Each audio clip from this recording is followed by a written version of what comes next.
They dug through 10 feet of snow expecting to find a frozen corpse. 6 men with shovels and a grim silence between them, climbing into the mountains above Bitter Ridge after the worst blizzard anyone could remember. 3 days and 3 nights the storm had raged. Roofs had collapsed in town. Wood piles that were supposed to last the winter were gone in 72 hours. Judge Harlan Coulter's own house, the finest in the valley, had lost half its roof. And now these men were trudging through waist-deep drifts to recover the body of a 22-year-old orphan girl who had been sent up here with nothing but a dead woman's land deed and $20 to her name. Nobody survives a storm like that in the open. Nobody survives it in a burned-out ruin with no walls, no roof, no stove. But then Everett Dunn, who was leading the party, stopped walking. He held up his hand and pointed at something that made no sense at all. A thin curl of vapor was rising from the snow. Not smoke, breath. The earth itself was breathing warm and steady, melting a perfect circle in the white. Coulter was there too. He had not been invited. He had come to confirm a death, or perhaps to make sure of one. The reason would become clear soon enough. And somewhere beneath their feet, behind a door none of them knew existed, a lantern was burning. And the girl they had come to bury was alive. This is the story of how she got there. 2 months before those men picked up their shovels before the blizzard, before the earth breathed the iron gate of the Bitter Ridge Parish home for orphaned children, closed behind Marin Ashford for the last time. The sound it made was not a slam. It was a click. Small, precise, mechanical. The kind of sound a rifle makes when the hammer is drawn back. A sound of absolute finality. And in that click was contained the full weight of 22 years lived behind that gate. 22 years of thin porridge and thinner blankets. 22 years of being told she was fortunate, that the parish had been generous, that she should be grateful for a roof and a bed and the basic machinery of survival that other children received as a birthright. The click said all of that was over now. Marin stood on the cobblestone street with a manila envelope in her hands and the October wind cutting through her coat like it had a personal grievance against her.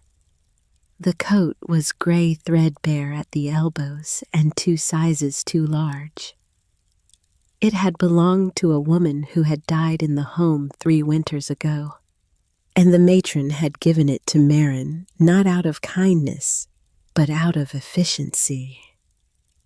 Dead women do not need coats. Living women who are about to be expelled into the world with nothing require at least the appearance of charity. The matron herself stood on the other side of the gate, her hands folded over her starched apron, her face arranged into an expression that she probably believed was compassion, but which landed somewhere closer to the look a woman gives a stain she has finally managed to scrub from a tablecloth. You are of age now, Marin. The parish can no longer be responsible for your keep. I trust you will make something of yourself. She did not trust anything of the sort. Her tone made that abundantly clear. But the words had been said, The gate had been closed, and the transaction was complete. Marin Ashford was no longer the responsibility of Bitter Ridge. She was no longer the responsibility of anyone.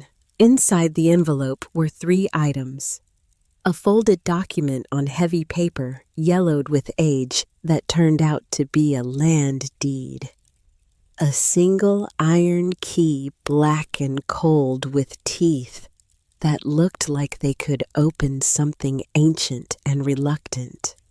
And a $20 bill, crisp, as though it had been set aside specifically for this occasion, which it had. $20. The price the parish placed on the severance of all obligation to a human life. The deed was for a parcel of land in the high foothills north of town, in the shadow of the mountains that the old-timers called the Teeth. It had belonged to her great-grandmother, a woman named Cordelia Ashford, who had died before Marin was born, and whose name was spoken in Bitter Ridge the way people speak of madness. Carefully, and with a faint shudder of distaste. Marin had been told nothing about Cordelia Ashford.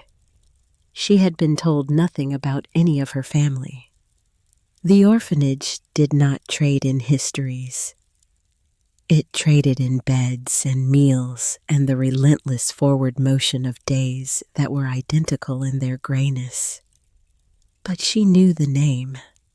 She had heard it whispered by the older staff when they thought she was not listening. The Ashford woman, the one who burned, the mad one.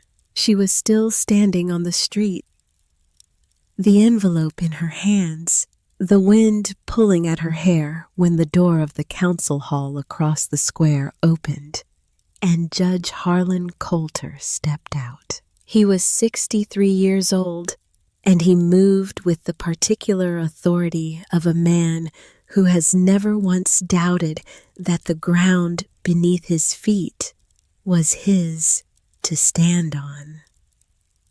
He was tall, broad-shouldered, despite his age, with a full head of silver hair swept back from a wide forehead. His face was handsome in the way that a granite cliff is handsome, hard-weathered, impressive, and entirely without warmth. He wore a black coat of fine wool, a silver watch chain across his vest, and boots that had been polished that morning by someone who was not him. Judge Coulter was the chairman of the Bitter Ridge Town Council. He was the executor of estates, the arbiter of disputes, and the closest thing this corner of Colorado had to a king. He owned the largest house in town, sat on the board of the bank, and had a voice that could fill a courtroom the way a church bell fills a valley. When he spoke, people listened.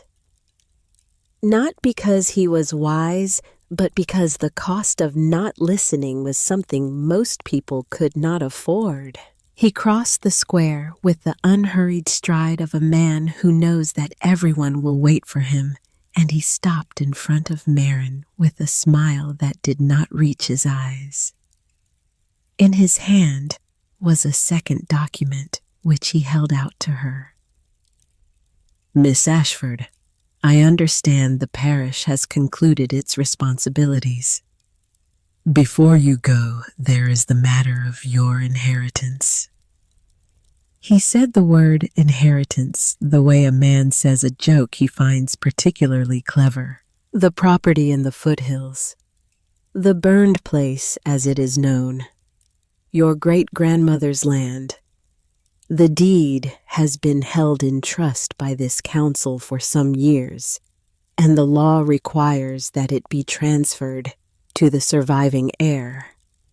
That would be you.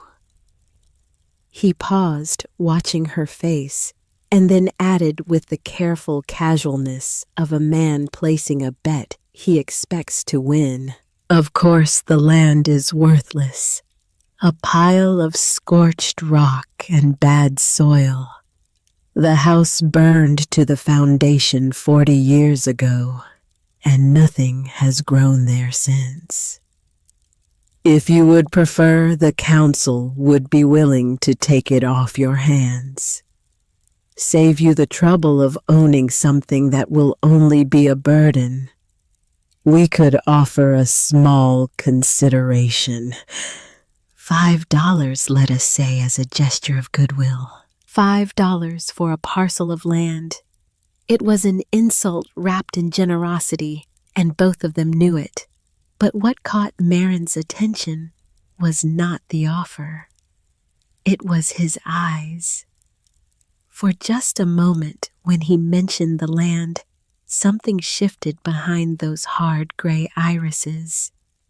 A flicker of intensity that did not match the casual, almost bored tone of his voice. It was the look of a man who wants something and is trying very hard to appear as though he does not. She did not know what it meant. She did not know why a man who owned half the valley would care about a burned ruin in the mountains. But she recognized the look. She had spent 22 years in an institution where the people who controlled your life always had a reason for their kindness, and the reason was never kind. "No, thank you, Judge Coulter. I will keep the land." The words came out before she had fully decided to say them. They were not brave words. They were not defiant. They were simply the instinctive response of a woman who has learned through long and bitter experience that when a powerful man offers you a deal that seems to benefit only you, the correct answer is no. His smile hardened. It remained on his face, but the warmth drained from it like water from a cracked vessel, leaving behind only the shape. His jaw tightened. His eyes went flat and cold. "As you wish," he said. His voice was still pleasant, still smooth, but there was a new edge beneath it. "I hope the mountain air suits you, Miss Ashford. Your great-grandmother found it rather too harsh for her constitution, as I recall." He tipped his hat, turned on his heel, and walked back across the square. He did not look back.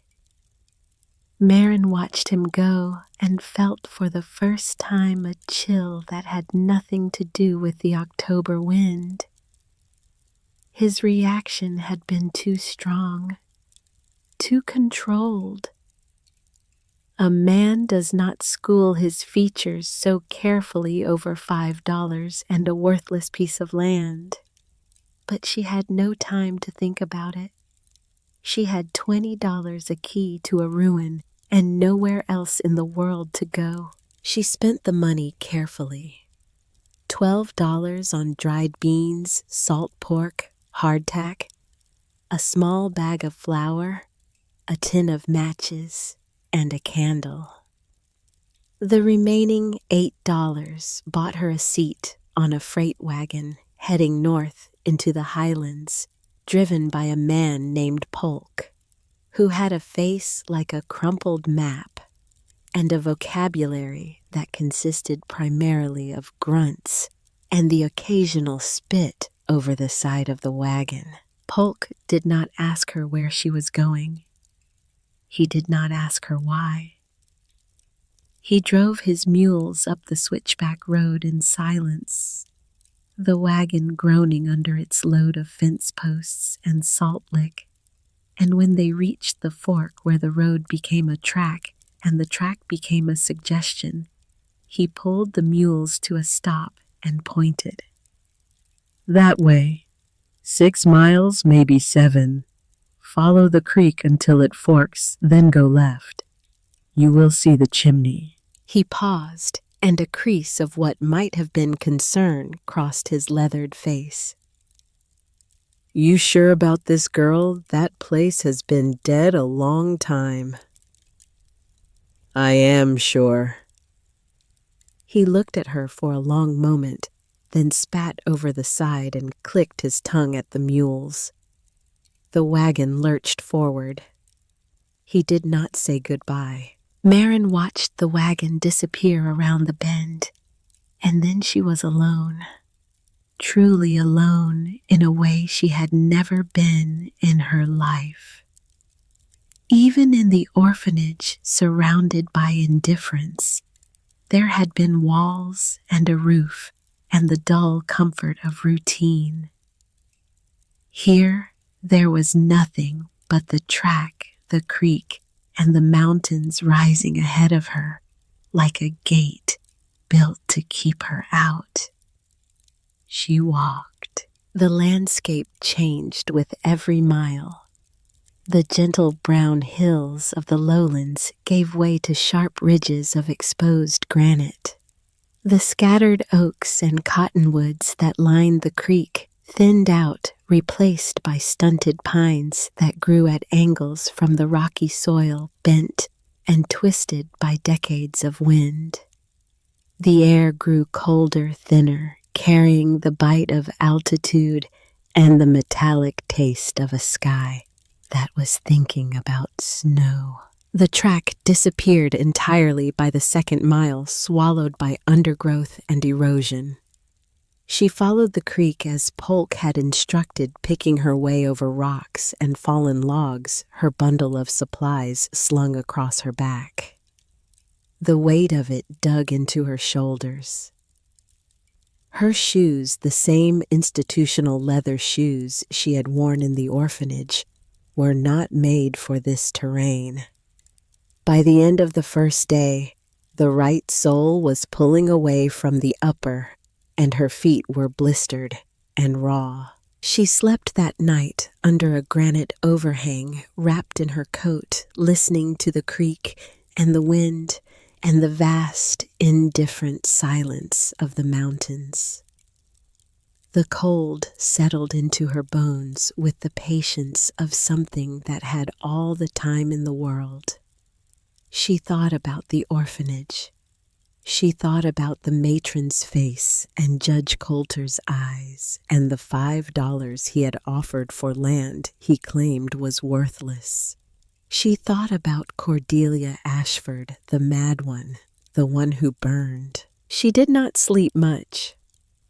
On the second day, the creek forked, and she went left, and the terrain grew steeper and more hostile.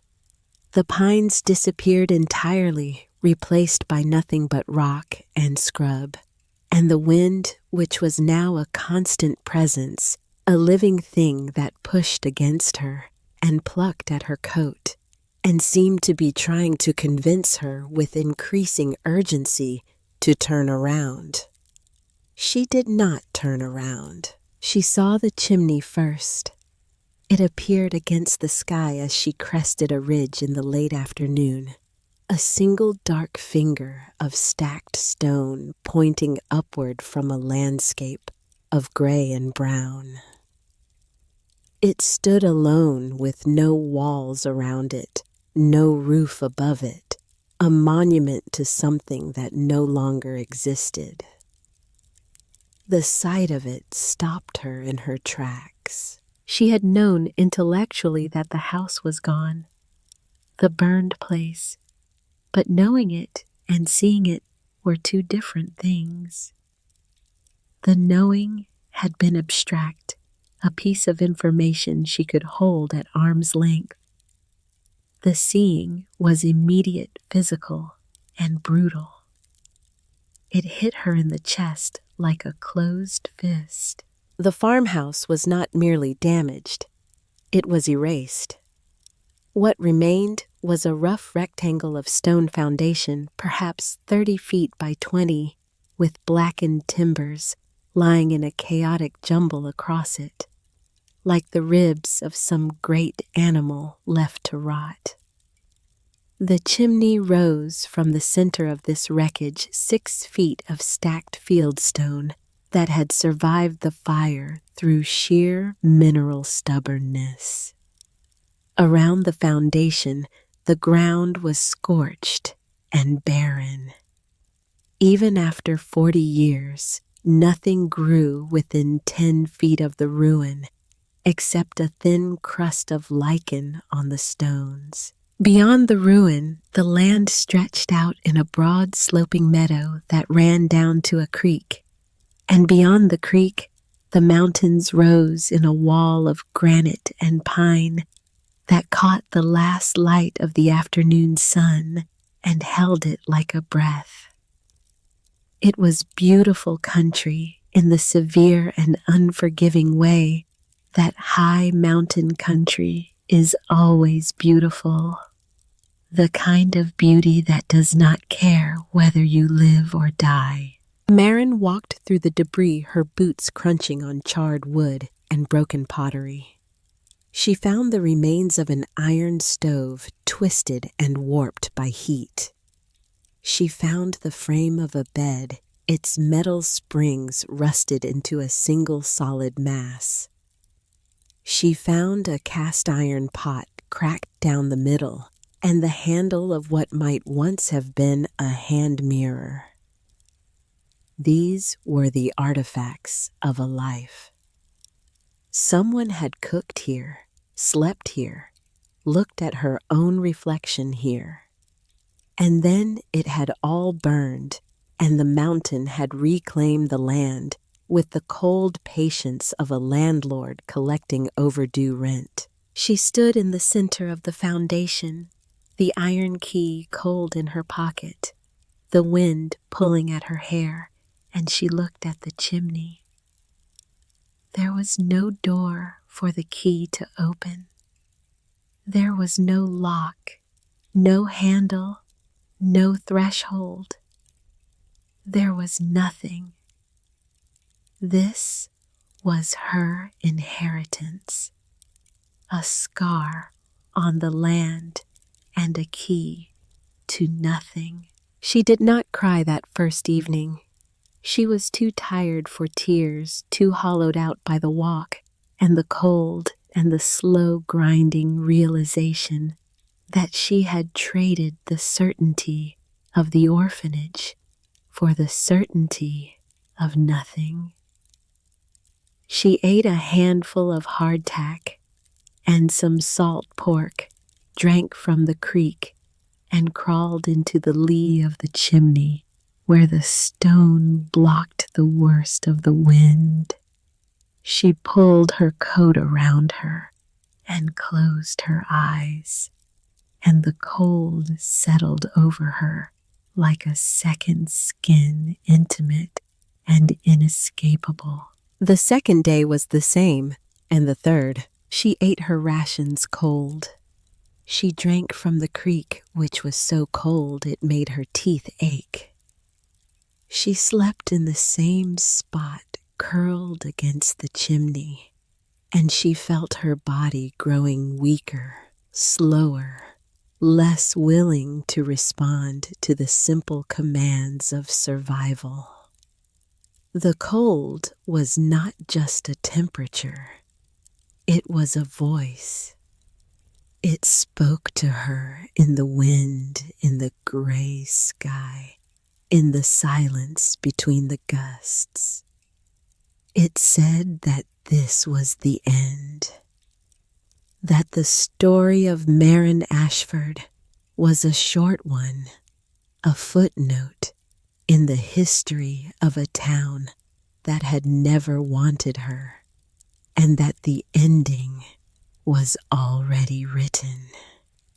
It said that giving up was not a failure, but a kindness, a surrender to a truth that was too large and too old to argue with. She almost chose it. But on the morning of the 4th day, the sun rose over the eastern ridge, pale and distant, offering no warmth, but casting a thin golden light across the ruins. And in that light, Marin saw something she had not noticed before. A single wild flower growing from a crack in the blackened foundation stone. It was small, impossibly small, with petals of a deep, defiant purple that seemed to glow against the charred rock. It was alive, growing in the ashes, pushing up through the scar of an old fire, reaching for a sun that gave it nothing. She stared at it for a long time, and the despair that had held her for 3 days began to curdle into something hotter and uglier. What she felt was anger. A slow, corrosive anger that rose from somewhere deep inside her and spread through her frozen limbs like the first trickle of meltwater through spring ice. She was angry at the matron who had sent her out with a dead woman's coat and a smile of prim satisfaction. She was angry at Judge Coulter, who had looked at her with those calculating eyes and offered her $5 for her birthright. She was angry at the faceless grinding machinery of a world that had classified her as expendable from the day she was born and had never once reconsidered. And she was angry at herself for lying against that chimney for 3 days like a sick animal waiting to die, for almost giving them exactly what they expected.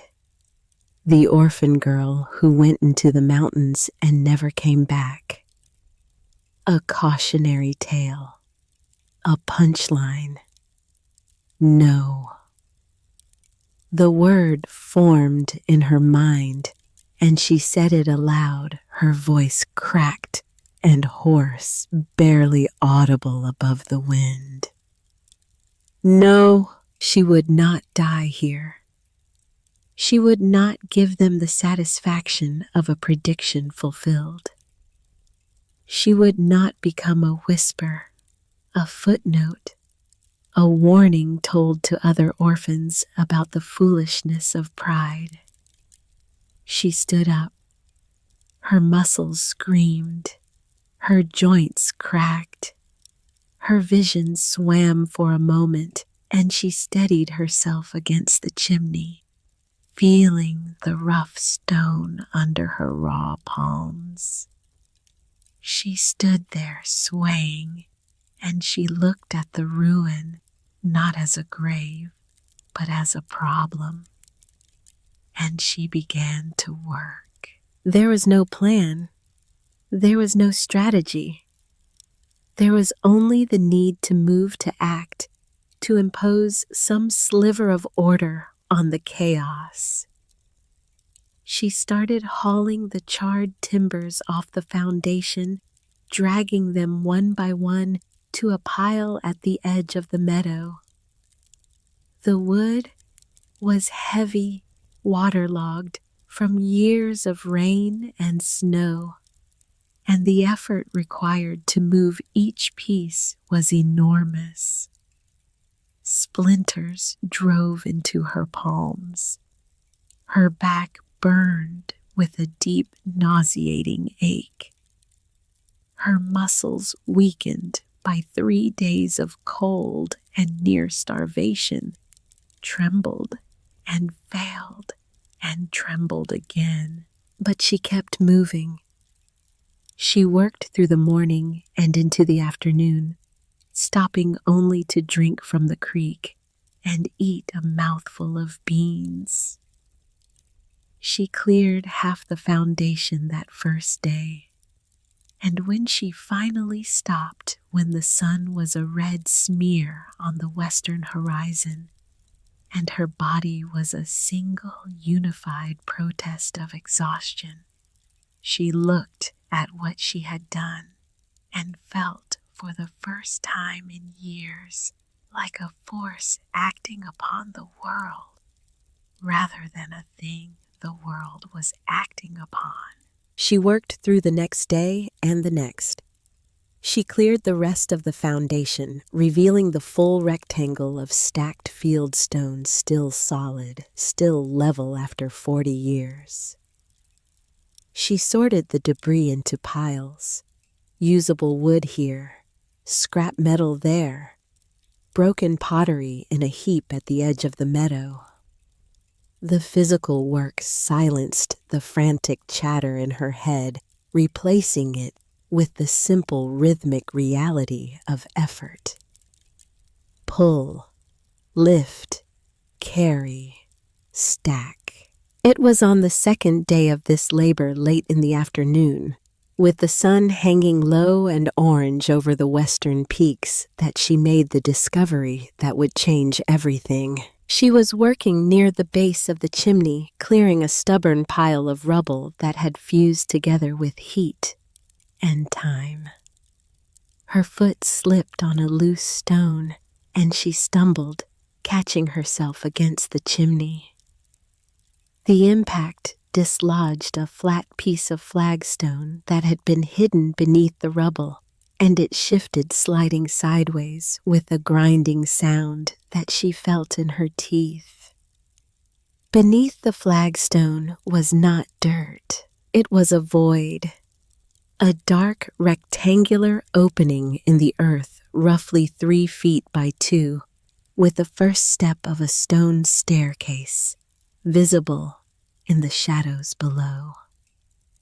And set into the flagstone itself, barely visible under 40 years of grime, was a thick iron ring. Marin's heart slammed against her ribs. She dropped to her knees and brushed the dirt away from the ring with trembling fingers.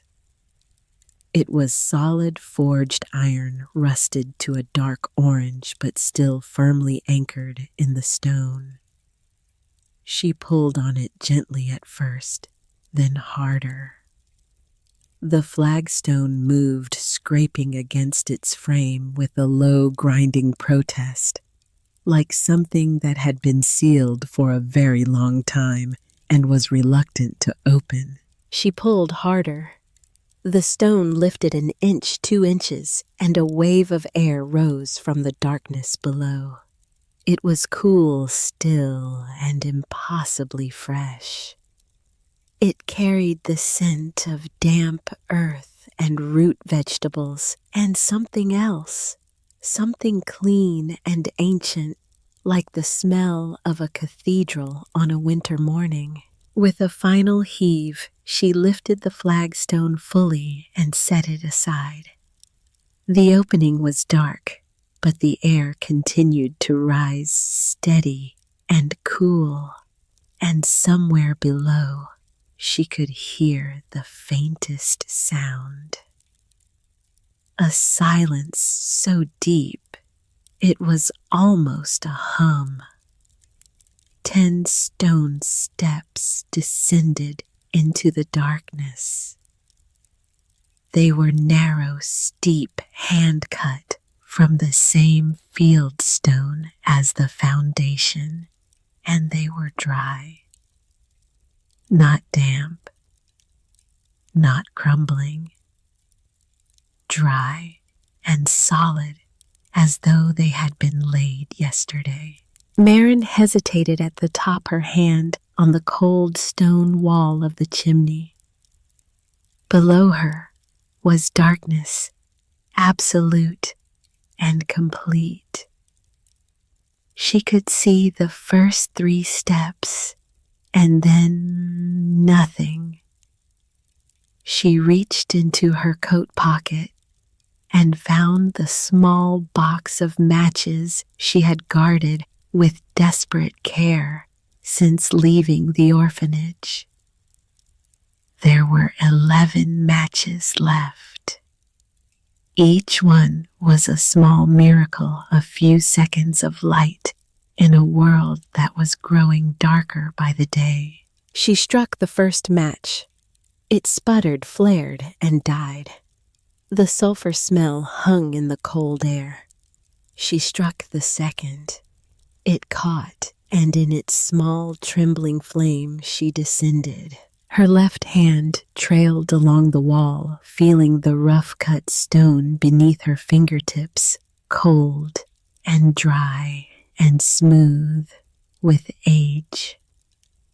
The steps were even, each one the same height, the same depth, the work of someone who understood that precision was not a luxury, but a necessity.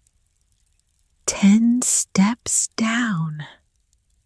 Her feet touched a hard-packed earth floor. She held the match up and turned slowly, and the breath went out of her. The cellar was full. Along the entire length of the left wall, sturdy wooden shelves ran from floor to ceiling, 8 shelves high, each one laden with glass jars. Hundreds of them. They gleamed in the matchlight like jewels in a cave, their contents sealed beneath thick layers of dark wax. Preserved peaches glowed amber and gold. Green beans stood in neat ranks of deep emerald. Pickled beets bled their dark crimson into the surrounding liquid. Tomatoes, whole and halved, sat in their own juice like small red hearts suspended in time. Jams and jellies in smaller jars, their colors muted, but still vivid blackberry and plum and wild strawberry, a tapestry of a summer that had ended 40 years ago, but whose colors had never faded. The match burned down to her fingers. She shook it out and struck a third, and the light fell on the far wall, and her knees almost buckled. Wooden bins, 3 of them waist-high and solidly built, filled with potatoes, carrots, and onions. Their skins were dry and papery, but when she reached out and pressed a thumbnail into a potato, the flesh beneath was firm and white. The cool, constant temperature of the cellar had preserved them in a state of suspension, held in a liminal space between harvest and decay. Against the right wall, sacks of dried beans and flour stood in a neat row, their mouths tied with twine. And above them, hanging from the heavy wooden rafters of the ceiling, were smoked hams and sides of bacon wrapped in cheesecloth and perfectly preserved in the cool, dry air. Marin stood in the center of the cellar, the third match burning down between her fingers, and she counted. She counted the jars, the bins, the sacks, the hanging meats. She counted with the desperate arithmetic of a woman who has been calculating her own death and has suddenly been handed a new set of numbers. The match burned out. She stood in the absolute darkness, and for the first time in 4 days, she laughed. It was raw, ragged half-sob and half-wonder, the sound a person makes when they have been falling and their hand suddenly closes on a rope. There was enough food in this cellar to last one person an entire winter, maybe longer.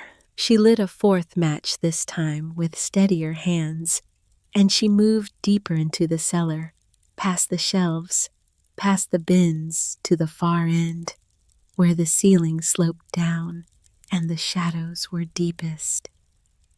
And there, tucked beneath the lowest shelf, half hidden behind a sack of dried beans, she found a small metal footlocker.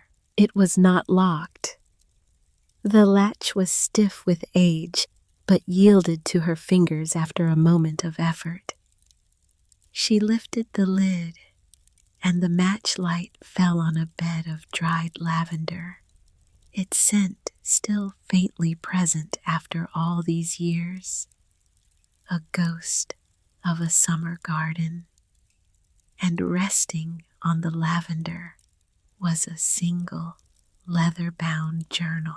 The leather was dark brown, cracked with age, but still supple. The spine was hand-stitched.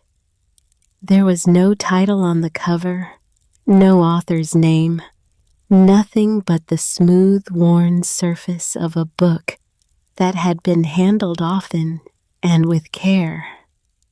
She opened it. The handwriting on the first page was elegant, precise, and possessed a quiet authority that seemed to flow from the ink itself. Each letter was formed with the confidence of a mind that knew exactly what it wanted to say and saw no reason to waste a single stroke. The Almanac of this house, the title read, and a record of its secrets, for my progeny should they have the wit to find it.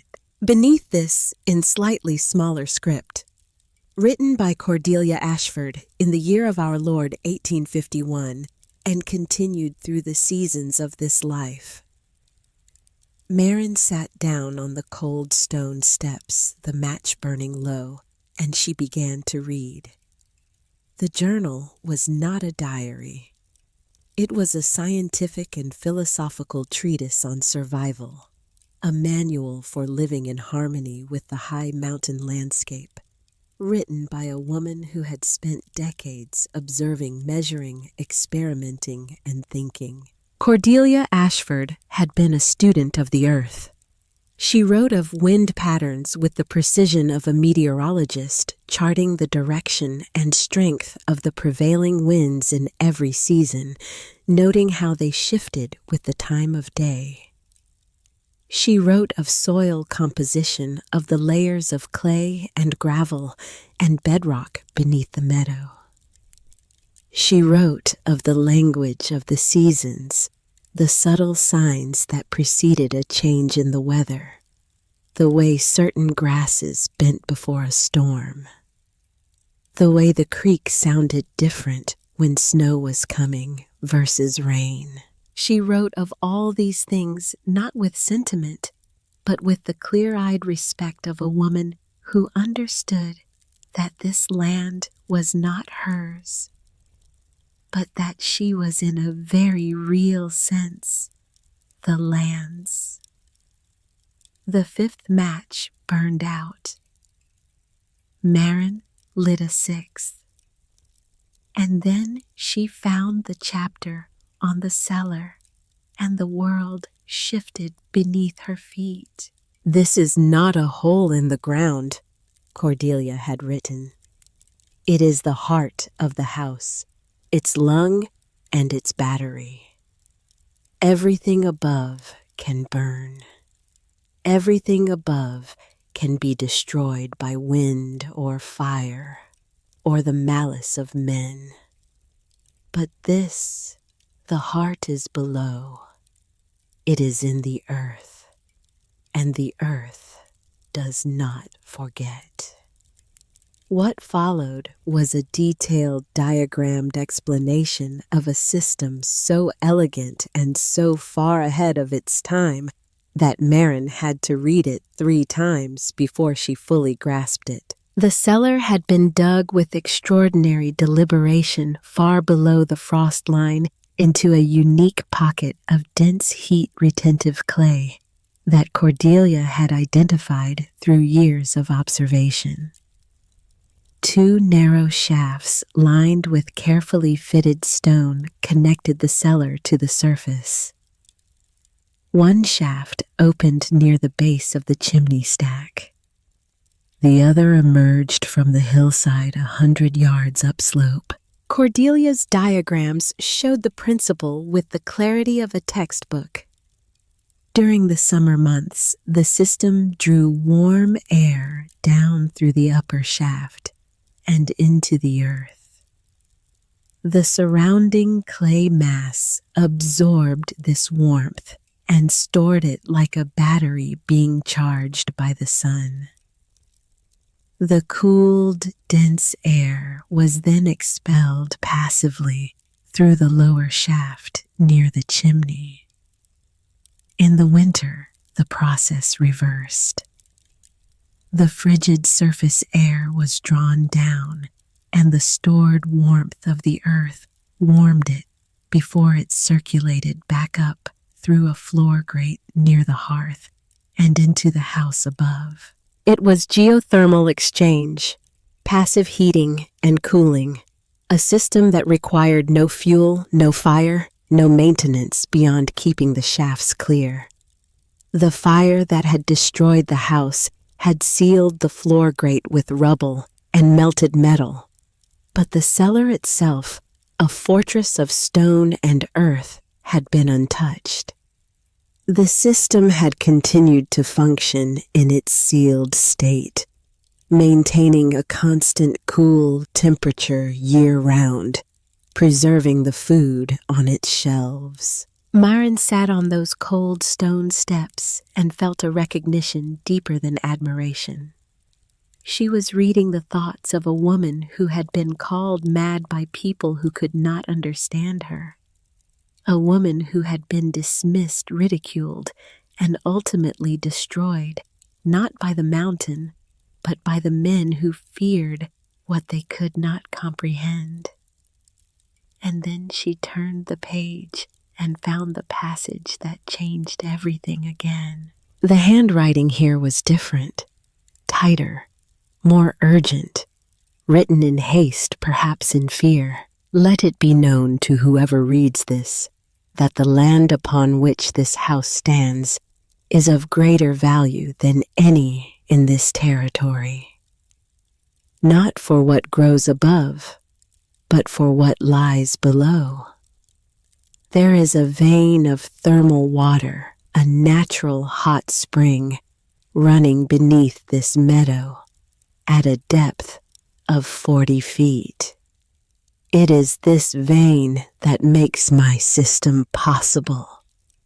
It is this vein that has drawn the attention of men who would take by force what they cannot take by right. And then in larger letters, underlined with a single firm stroke, the one who wants this land does not want it for the land. Never sign any paper they offer you. Their smiles are the prelude to your destruction. Maren read those words, and she thought of Judge Harlan Coulter standing in the square, his silver watch chain catching the light, his eyes hardening when she refused his offer. She lit her 7th match and moved deeper into the cellar, past the footlocker, past the last row of shelves, to the very back wall, where the ceiling was lowest and the shadows were most complete. And there, set into the stone wall, almost invisible in the darkness, was a second door. It was iron-heavy, roughly 4 feet tall and 3 feet wide, set into a frame of cut stone. There was no handle on the outside, only a keyhole, small and precise, the kind of lock that had been made by a craftsman who understood that some doors are not meant to be opened casually. Maren reached into her pocket and pulled out the iron key from the envelope. The key that had been her inheritance, the key she had assumed, was for a front door that no longer existed. She fitted it into the lock. It did not turn. The key slid in smoothly enough, but when she tried to rotate it, nothing happened. The teeth did not engage. This lock needed something different, something she did not have. The match burned out. She stood in the darkness, one hand on the iron door, and she felt the metal under her palm. It was warm. Not hot, but noticeably warmer than the surrounding stone. Whatever was behind this door, the thermal vein that Cordelia had described was closer here. The heat of the earth was bleeding through the iron. She pressed her ear against the door and listened. Not the dead silence of an empty room. The silence of a space that contains something and is waiting. Marin stepped back from the door and ascended the stone steps into the fading afternoon light. She sat on the edge of the foundation, the journal in her lap, the wind pulling at her hair, and she looked out across the meadow to the mountains beyond. The light was golden, the shadows long, and the first stars were beginning to appear in the eastern sky. She had food. She had knowledge. She had a system designed by a genius that could keep her warm through the winter without a single log of firewood. And she had a locked door, a dead woman's warning, and a powerful man in town who wanted this land badly enough to offer money for something he claimed was worthless. Marin closed the journal and held it against her chest. She looked at the chimney standing dark against the twilight sky, and she made a decision. She would not leave. She would not sell. She would not die. She would open that door. But first, she would survive the winter. And she would do it with the whisper of a dead woman's wisdom in her ear and the warmth of the earth beneath her feet. The sun dropped below the western ridge. The temperature plummeted. The wind picked up, carrying the first bitter edge of true mountain cold. Marin descended the stone steps into the cellar, pulled the flagstone closed above her, and lit her lantern. The warm, still air wrapped around her. The jars gleamed on their shelves.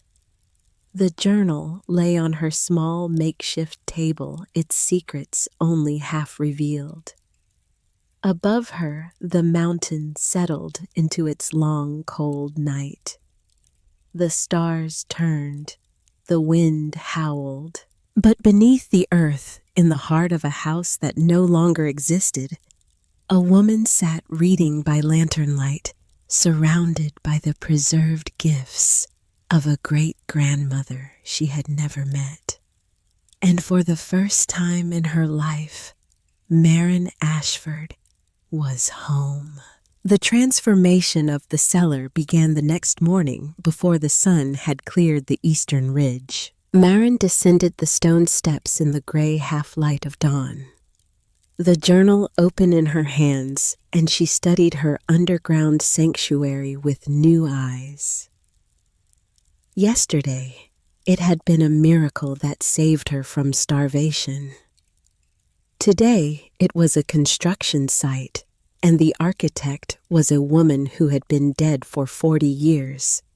But whose instructions were so precise that following them felt less like reading and more like listening to a voice speaking directly into her ear. Cordelia had anticipated everything. The journal contained an entire chapter titled Preparing the Heart for Winter, and it laid out step by meticulous step the process of converting the cellar from a storage space into a livable dwelling. The sequence mattered. Cordelia had underlined this twice. The sequence is not arbitrary. Each step creates the conditions for the next. Deviate and you will waste effort. Follow and you will find that the work builds upon itself like the stones of a wall. Step 1 was the ventilation system. The two shafts that connected the cellar to the surface were the lungs of the entire structure, and they needed to breathe. The lower shaft near the chimney terminated in a floor grate, sealed by debris and melted metal from the fire. The upper shaft, 100 yards up the hillside, was buried under 40 years of accumulated earth and fallen branches. Marin started with the floor grate. She found it exactly where the diagram indicated a cast iron grid set into the foundation stones at the base of the chimney. It was choked with rubble fused with slag and covered by a layer of charred wood so dense and compacted that it might as well have been concrete. She had no proper tools. She had a piece of sharpened iron she had salvaged from the twisted remains of the old stove, and she had her hands, and she had the cold, stubborn anger that had replaced despair as the fuel of her existence. She chipped at the debris for 2 days. Her hands bled. The iron bar slipped and gashed her palm on the first morning, and she wrapped it with a strip torn from the hem of her coat and kept working. The rubble came away in small, grudging pieces, and with each piece she felt the air change. By the afternoon of the second day, when she finally pried the last chunk of fused metal from the grate, a subtle but unmistakable shift occurred in the atmosphere of the cellar. Air moved. A slow, steady, almost imperceptible current rising from the darkness below the grate. Cool air, noticeably warmer than the frigid atmosphere outside. The lung was breathing. She climbed the hill the next day to find the upper shaft. It took her 3 hours of searching following Cordelia's compass bearings before she found it. A circular opening in the hillside, perhaps 18 inches in diameter, lined with fitted stone and completely blocked by roots, dead grass, and packed earth. She cleared it with her bare hands, and the iron bar pulling the debris free handful by handful, until she felt air moving against her face. Warm air rising from below. The system was alive. Damaged, diminished breathing through partially blocked passages, but alive. Cordelia's design had survived fire neglect and the crushing weight of 4 decades. With the ventilation restored, Marin turned to the cellar itself.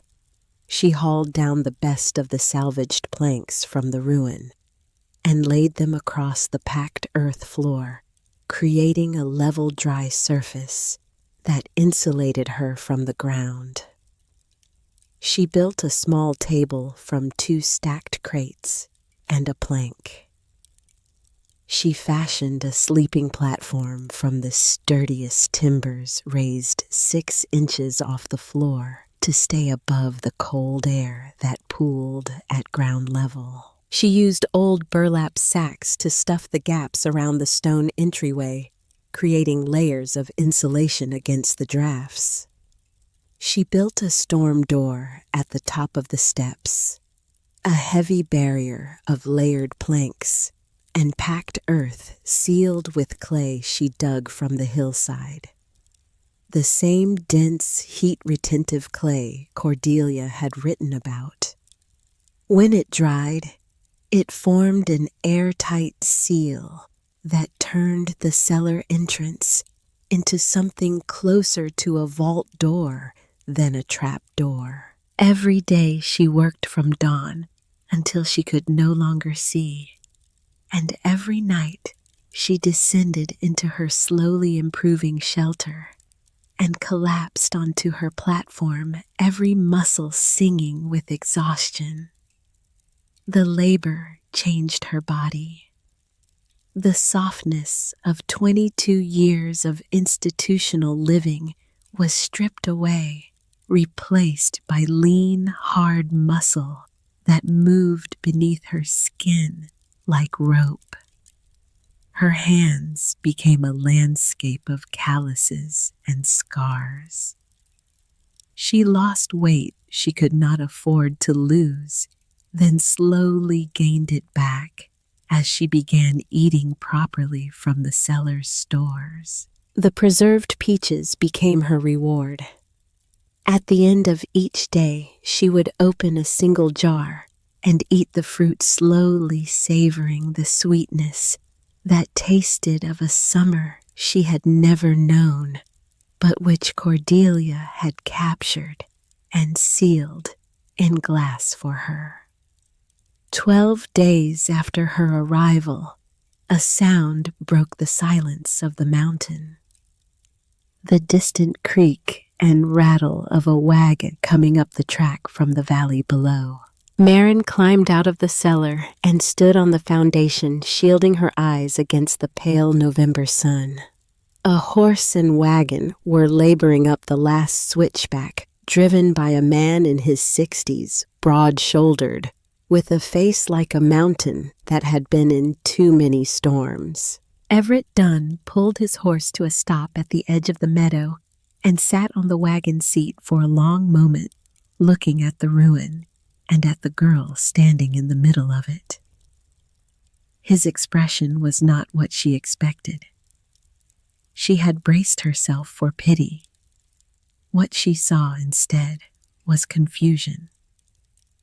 He was looking at the neat piles of sorted debris, the cleared foundation, the sealed cellar entrance with its heavy new door, and he was trying to reconcile what he was seeing with what he had expected to find. He climbed down from the wagon slowly, his knees stiff with age and the cold, and walked toward her. He stopped 10 feet away and looked at her. Her face was smudged with dirt and dried clay. Her hands were wrapped in strips of cloth stained brown with old blood. Her hair was pulled back in a tight braid that had come half undone, and she was thinner than a person should be. But her eyes were clear, and he was landing, and he was not dead. I heard from Polk that he dropped a girl up here 3 weeks ago. Dunn said, his voice a low, careful rumble. Came up here expecting to find a body, if I am being honest. I am not a body yet, Mr. Dunn. He looked at the cellar entrance for a long time. What are you building? A home. He was quiet for another long moment. Then he walked back to the wagon and unloaded a wooden crate. He carried it over and set it down on the foundation without ceremony. Inside were a new shovel head, a sturdy glass lantern with a brass handle, 2 tins of lamp oil, a thick woolen blanket rolled tight, and a small spirit stove with a tin of fuel. Store credit, he said, not looking at her. Your great-grandmother had an account, never settled. Marin looked at the crate and then at Dunn, and she knew it was a lie. Cordelia Ashford had been dead for over 40 years. No store carries an account for that long. This was a man who had come to collect a corpse and found a living woman instead, and who could not walk away without leaving something behind. Thank you, Mr. Dunn. He grunted. He climbed back onto the wagon. He picked up the reins, and then he paused. That spirit stove, Small fires only, and keep the wick low or it will smoke. The oil I brought will last 2 months if you are careful." Then he drove away, and Marin stood with the crate at her feet and felt a warmth in her chest that had nothing to do with the cellar or the geothermal system. The first act of human kindness since leaving the orphanage. The first evidence that the world contained something other than gates that close and men who smirk. She carried the crate down into the cellar and lit the new lantern for the first time. Its flame was steady and strong, filling the space with golden light, pushing back the shadows, transforming the cellar from a dim cave into something that, if she narrowed her eyes and let her imagination work, resembled a room, a home. 1 week later, Judge Harlan Coulter rode up the mountain. Marin heard the hoofbeats before she saw him, a single horse moving at a confident, unhurried pace. She climbed out of the cellar and saw him coming across the meadow on a tall gray horse, his black coat buttoned to the throat, his silver hair uncovered despite the cold. He did not dismount. He reined the horse to a stop 10 feet from the foundation and looked down at her with an expression that was more dangerous than either anger or amusement. It was the face of a man who is recalculating. "Miss Ashford." His voice was pleasant, controlled. "I see you are still in residence." "I am." He looked at the cellar entrance, at the sealed door, at the drainage channels she had dug following Cordelia's instructions. His eyes moved slowly, cataloging everything, and she saw that same flicker of intensity she had noticed in the square. "I have come on official business," he said. "The town council has reviewed the status of this property and has determined that it fails to meet the requirements of the Homestead Improvement Act of 1878. The land has not been cultivated, no habitable structure exists, and no mineral or agricultural improvements have been documented." He paused, letting the words settle. "The council is prepared to declare this parcel abandoned and revert it to public domain. You have 60 days from today to demonstrate active improvement sufficient to maintain your claim. Failing that, the land will be seized and auctioned." The words were delivered with the smooth, practiced cadence of a man who has weaponized the law many times before. But Marin heard what was beneath them: urgency. He was not content to wait for the mountain to kill her. He wanted the land now. She said nothing. She stood on her foundation, her raw hands at her sides, and she waited. His expression shifted. The official mask slipped just slightly, and beneath it, she saw something unexpected. Not just greed, something closer to need. He leaned forward in his saddle. "Let me be plain with you, Miss Ashford. I am prepared to offer you $200 for this property, cash, today. That is more than this land is worth to anyone. It is enough to buy a train ticket to Denver and start fresh. A new life, a real life. Not this." He gestured at the ruin, the desolation, the bleak November sky. $200. It was a fortune. More money than Marin had ever seen. more than she had ever imagined possessing. With $200, she could rent a room in Denver. She could buy a decent coat, a pair of shoes that did not leak a week's worth of hot meals in a restaurant with tablecloths and windows. She could become someone else. The temptation was real. It sat in her chest like a physical weight, and for a long, terrible moment, she felt herself leaning toward it. Then she remembered his eyes in the square, the way they had hardened when she said no. And she remembered Cordelia's words in the journal. The one who wants this land does not want it for the land. A man does not offer $200 for something he believes is worthless. No, Judge Coulter. The word fell between them like a stone dropped into still water. The mask of pleasant authority collapsed, and what was beneath it was fear.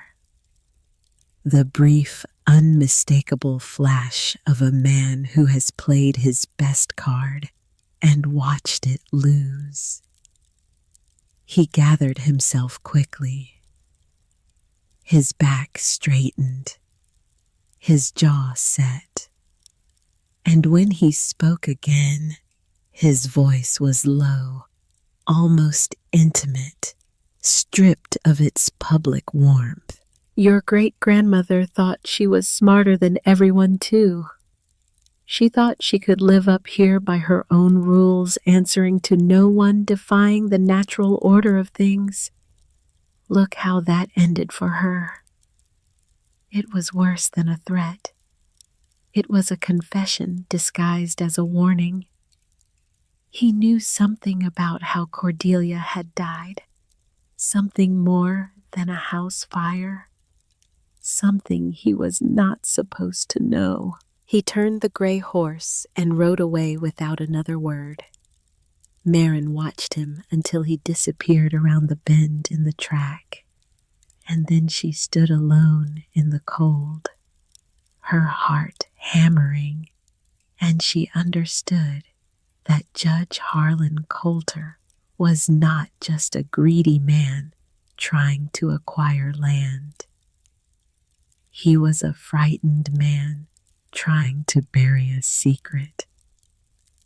And the secret was somewhere on this property behind a locked iron door that she did not yet have the key to open. That night, by lantern light, she searched the journal for anything related to the homestead laws. She found it in a section titled Legal Protections for Mineral and Geothermal Improvements. Cordelia had documented in meticulous detail the geothermal exchange system as a mineral improvement to the land, complete with diagrams, measurements, and references to the relevant territorial statutes. According to the law, any property with documented mineral improvements was exempt from abandonment seizure, regardless of whether a surface structure existed. Marin copied the relevant passages onto a separate sheet of paper, tracing Cordelia's diagrams by hand. She had her defense against the 60-day ultimatum. For a brief, heady moment, she felt safe. She should have known better. 3 days later, she made her only trip down the mountain. She needed lamp oil. The 2 tins Dunn had left were enough for the winter if she was careful, but the spirit stove fuel was running low, and she wanted to buy a few basic supplies while she still could. The snow line was creeping down the mountainside day by day, and soon the track would be impassable. She walked the 10 miles to Bitter Ridge in 6 hours, arriving in the late afternoon. The town looked different to her now. Smaller, meaner. The buildings that had seemed so permanent when she was a child behind the orphanage windows now looked thin-walled and poorly insulated, their chimneys pouring out vast quantities of smoke that spoke of fires burning hot and fast and wasteful. She went to Dunn's store, bought her oil, and left quickly. But as she passed the last house at the edge of town, a voice stopped her. "You have the Ashford Walk." Marin turned. An old woman was standing in the doorway of a small, weathered cottage set back from the road. She was perhaps 70 thin and straight-backed, with white hair pulled into a severe bun, and eyes that were startlingly dark and sharp in her lined face. "Excuse me." The walk, the way you hold your shoulders. Cordelia walked exactly the same way. Head forward, like she was always walking into a wind only she could feel. The old woman stepped out of the doorway and crossed the small yard to the fence. Her movements were careful, deliberate, the movements of a person managing pain that they have long since stopped complaining about. "You are the girl they sent up to the burned place. Marin, is it?" "Yes." I am Ruth Meacham. I was a midwife in this town for 40 years. I delivered every baby born in Bitter Ridge between 1848 and 1885, and I buried more than a few of them too. I knew your great-grandmother. I was perhaps the only person in this valley who did not think she was mad. Ruth studied her with those dark, penetrating eyes, and Marin felt for the first time since leaving the orphanage that she was being truly seen, not assessed, not pitied. Seen. "Come inside," Ruth said. "You need to hear something before you go back up that mountain, and I have kept it to myself for too long."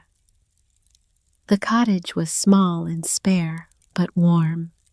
A fire burned low in the hearth, and the room smelled of dried herbs and wood smoke.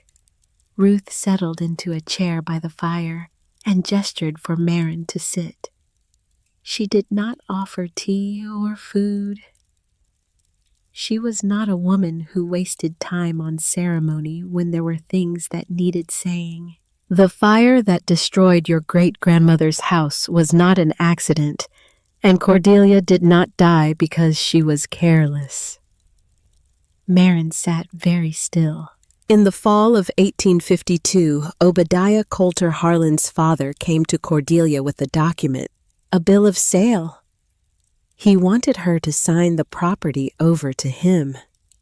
He had been after that land for years, ever since Cordelia let slip something about the hot springs beneath the meadow. She refused. She had refused before many times, but this time was different. This time, Obadiah brought the sheriff with him. He brought a document that he claimed Cordelia had already signed a forgery, and he brought the sheriff to enforce it. Ruth paused. Her hands folded in her lap tightened. Cordelia knew what was coming. She had prepared for it. She came to me the night before October the 14th, 1852. I remember the date because my youngest daughter was born the same week. She gave me something and told me to keep it safe. She said that if anyone from her family ever came back to Bitter Ridge, I was to give it to them. And then she said something I have never forgotten. She said, "I am going to do something terrible tonight, Ruth. and they will call me mad for it. But the earth keeps its promises, even when people do not. The next morning, the house was burning. Cordelia was inside. When the men from town reached the property, the upper floor was fully engulfed. They could not get in. By the time the fire died, there was nothing left above the foundation but ash and stone. Ruth spoke the way a surgeon speaks, with precision and without flinching. Obadiah told the town that Cordelia had gone mad and set her own house on fire, and perhaps that was partly true. But she did not do it because she was insane. She did it because Obadiah was coming the next morning with the sheriff and his forged bill of sale, and if he got inside that house, he would have found the cellar. And if he found the cellar, he would have found everything she had built and hidden. She burned her own house to protect what was beneath it. She died to keep the secret safe. Marin sat in the small, warm cottage and felt the walls of the world rearrange themselves around her. Everything she had been told, every whisper, every cautionary reference to the mad Ashford woman, was a lie, not a misunderstanding, a deliberate, maintained 40-year lie. Cordelia Ashford had not died in madness. She had died in sacrifice. She had burned the world above to protect the world below, and she had done it knowing that she would not survive, knowing that the only thing she could leave behind was a sealed cellar, a journal, and the hope that someday someone from her bloodline would find it. Ruth stood and went to a small wooden chest in the corner of the room. She opened it, reached beneath a folded blanket, and withdrew a small object wrapped in linen. She placed it in Marin's hands. It was a key, small, made of brass, tarnished, almost black with age, but solid. It was not the same size as the iron key from the envelope. It was smaller, more delicate, with teeth that were fine and precise. Cordelia gave me this the night before the fire, Ruth said. She told me to hold it for the last Ashford. I have held it for more than 40 years. I am glad to be rid of it. Marin looked at the brass key in her palm and thought of the iron door at the back of the cellar. The small, precise lock. The warmth bleeding through the metal. Does Judge Coulter know about this? Harlan knows his father wanted that land badly enough to forge documents and bring armed men to a woman's home. Whether he knows the full truth, I cannot say. But I will tell you this. Harlan has the same hunger in his eyes that Obadiah had. The same look. I have seen it. Marin stood. She put the key in her pocket next to the iron one. 2 keys. One that opened nothing she had found, and one that might open everything. Thank you, Mrs. Meacham. Ruth nodded. She did not say, be careful. She did not say, good luck. She simply watched Marin walk out the door and down the road toward the mountain. And if there were tears on the old woman's face, the gathering dusk was kind enough to hide them. Marin walked back up the mountain through the failing light, her mind churning. The story Ruth had told her fit the evidence perfectly. Cordelia's warning in the journal, Coulter's intensity in the square, The forged bill of sale, the fire, the cellar that had survived because it was designed to survive. Everything connected, everything pointed in the same direction. She was still 2 miles from the property when she heard the sound. Hoofbeats, multiple horses moving fast, coming from the direction of her land. She stepped off the track and crouched behind a boulder, her heart pounding, and watched as 3 riders passed in the gathering darkness. She could not see their faces clearly, but the lead rider sat tall on a chestnut horse, and the moonlight caught the shine of surveying equipment strapped to the back of the second. They were heading back toward Bitter Ridge. They had been on her land.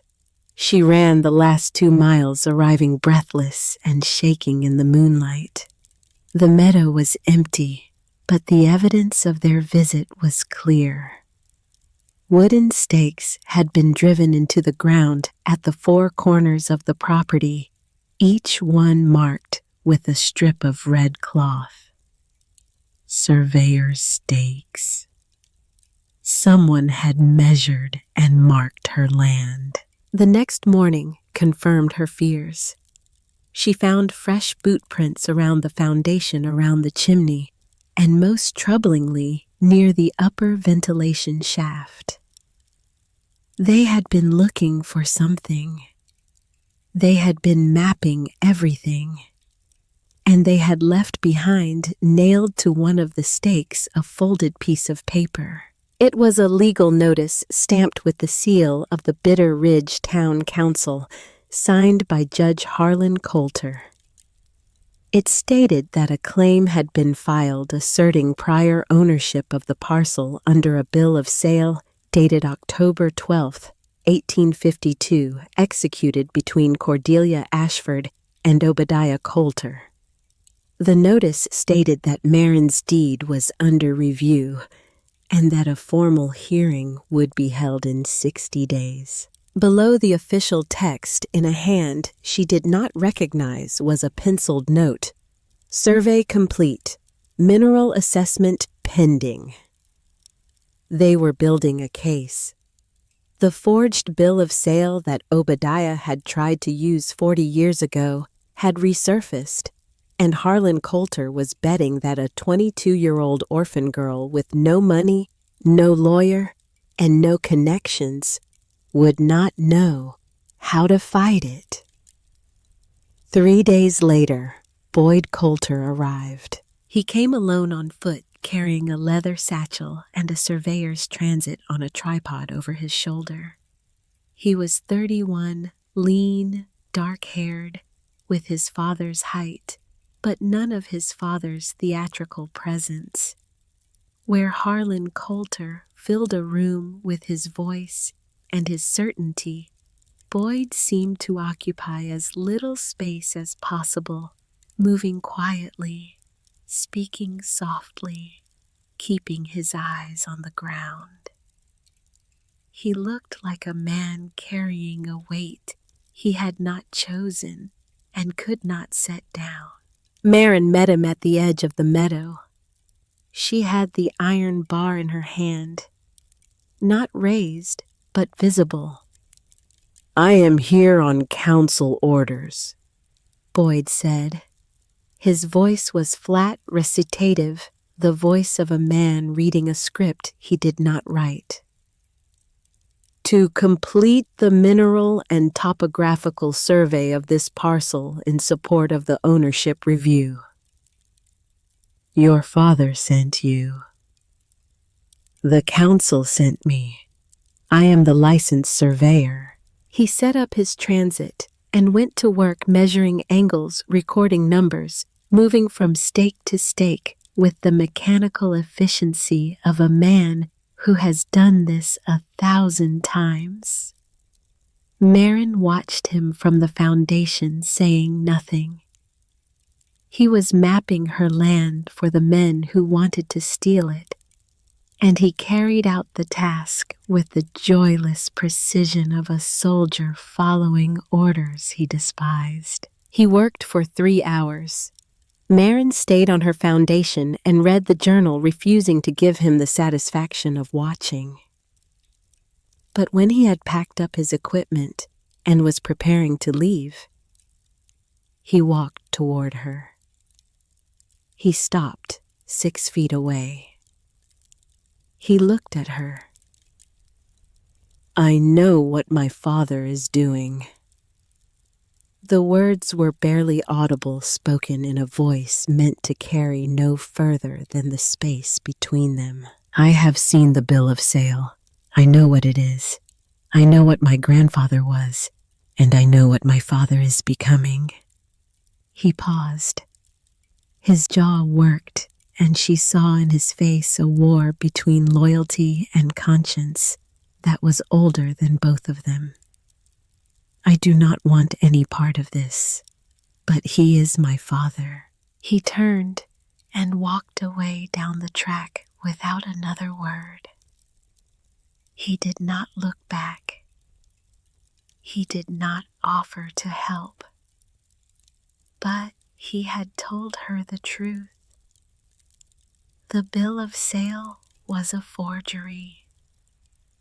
The son knew what the father was, and the knowledge was tearing him apart. Marin watched him go, and she felt a complicated recognition.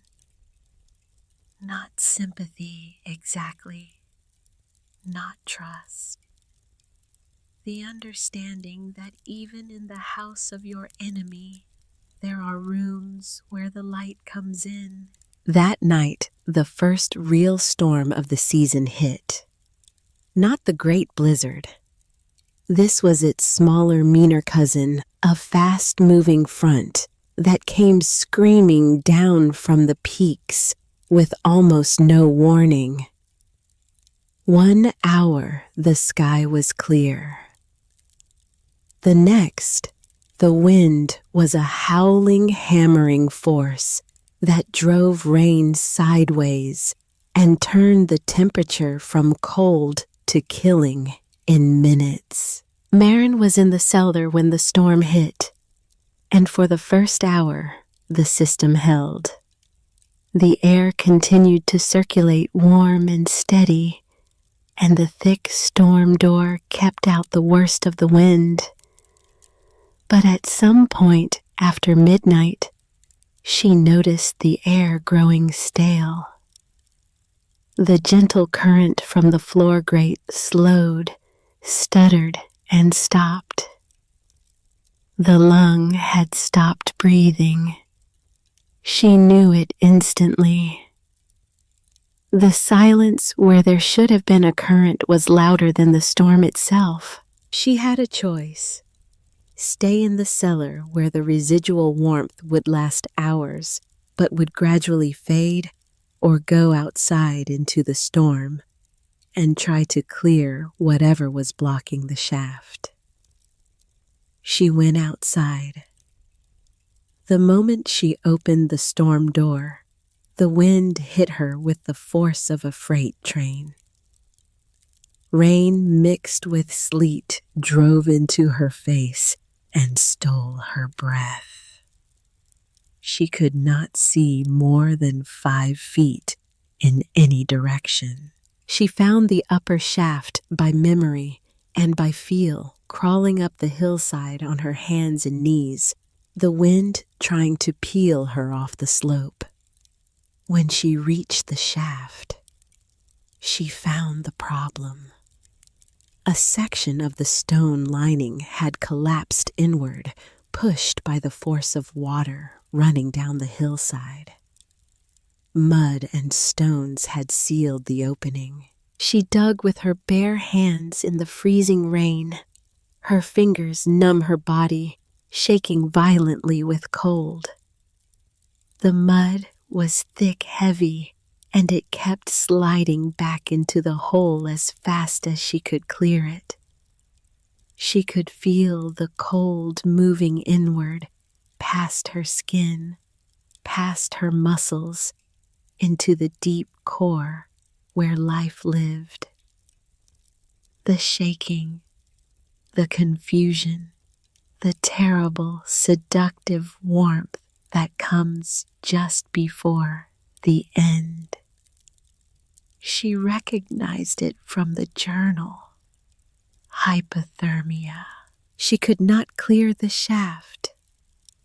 The collapse was too severe. Her hands were useless, clumsy, the fingers no longer responding. And then she remembered. Page 47 of the journal. Emergency bypass in the event of shaft failure. Cordelia had built a third passage. Not a full shaft, but a narrow angled channel cut through the rock connecting the cellar to a natural fissure in the hillside 20 feet east of the main shaft. A backup designed for exactly this situation. It would provide roughly 60% of the normal airflow, enough to sustain the system until the primary shaft could be repaired. Marin crawled 20 feet east, her body screaming, her vision narrowing to a tunnel. She found the fissure by touch, a crack in the rock face, roughly the width of her hand. She cleared the dead leaves and debris from its mouth and felt it instantly. Air warm and steady rising from below. The bypass was working. She crawled back down to the cellar, sealed the storm door behind her, and collapsed on her sleeping platform, soaking wet, shaking so hard that her teeth sounded like pebbles in a tin cup. She wrapped herself in Dunn's woolen blanket and curled into a ball, and she waited for the warmth of the earth to do its slow, patient work. It took 2 hours. 2 hours of the deep bone-level cold that makes you feel as though your skeleton has been replaced with ice. But gradually, degree by degree, the warmth returned. The cellar's temperature, sustained by the backup channel and the massive thermal reservoir in the clay, held steady. Marin survived the night. In the morning, the storm had passed, and a pale sun lit the meadow. She repaired the upper shaft over the next 2 days, rebuilding the collapsed section with stones from the foundation, sealing them with clay. The lung breathed again, full and strong. She was ready. On the evening of the second day after the storm, with the upper shaft repaired and the cellar sealed and provisioned, Marin descended the stone steps and walked to the back wall.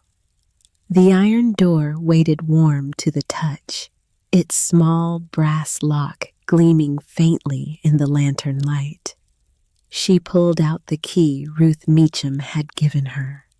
The tarnished brass key that Cordelia had entrusted to the midwife more than 40 years ago on the night before she burned her own house down. The key slid into the lock. It turned with a soft, precise click. The iron door swung inward on silent hinges. Marin held up the lantern and stepped through the doorway, and the light fell upon what Cordelia Ashford had died to protect. She stood there for a long time, the lantern raised her shadow stretching behind her. She read what was there to be read. She understood what was there to be understood. And when she finally stepped back through the door and closed it behind her, her face was different. Harder, older, the face of a woman who has been given a weapon and must now decide how to use it. She did not have long to think. When she climbed out of the cellar the next morning, the sky had changed. The blue was gone, replaced by a strange, bruised yellow-gray that seemed to absorb all light and warmth. The air was heavy, thick, utterly still. The wind, which had been a constant companion for weeks, had fallen silent. The silence was profound, total, and deeply wrong. Marin opened the journal to the chapter on weather patterns. The great stillness, Cordelia had written. The deep breath the mountain takes before it unleashes its full fury. When the sky turns yellow and the wind dies, seek shelter immediately. What follows will be the worst storm you have ever seen. It will last 3 days. It will bury the world, and it will test everything you have built. Marin closed the journal. She checked the ventilation shafts one final time. Both clear. The backup channel open. The floor grate unobstructed. She checked her food stores. Enough for months. She checked the storm door, the clay seals, the insulation. She checked everything twice, and then she descended the stone steps and pulled the heavy flagstone closed above her. She lit her lantern. The golden light filled the cellar, falling on the jars that lined the shelves. The neat provisions, the small table with its journal, the sleeping platform with its woolen blanket. The air was warm, still, and clean. Above her, the great stillness held the mountain in its grip. The yellow sky pressed down. The world waited. And then, just after dusk, the storm broke. It did not begin with snow. It began with a sound, a low rising howl from the northwest, growing louder and louder until it was a physical force, a fist of compressed air and ice that hit the mountain with the fury of something ancient and enormous and utterly without mercy. The blizzard had arrived. The first night of the blizzard was the loudest thing Marin had ever heard. Above her, beyond the stone and earth and the heavy flagstone that sealed her cellar, the wind screamed with a fury that seemed personal, as though the storm had come specifically for her, had tracked her across the meadow and down the stone steps, and was now throwing itself against the mountain in a rage at finding her beyond its reach. The sound vibrated through the bedrock and hummed in the timbers of her sleeping platform. But the sound was distant, muffled, filtered through 10 feet of packed earth and stone into something that resembled thunder heard from the bottom of a deep lake. The cellar held. The air was warm, a gentle, pervasive warmth that radiated from the walls themselves, from the packed clay, from the very earth that surrounded her. The lantern burned steadily on the table, its flame perfectly still in the unmoving air. The jars on the shelves caught the light and held it their contents glowing with muted color. Amber peaches, emerald beans, crimson beads. She heated a pot of dried beans and smoked meat on the spirit stove, and the aroma filled the cellar with a scent so deeply human that it almost broke her. The smell of food cooking in a warm room. The smell of home. She opened the journal and read by lantern light, and Cordelia's words were no longer instructions. They were a conversation across time.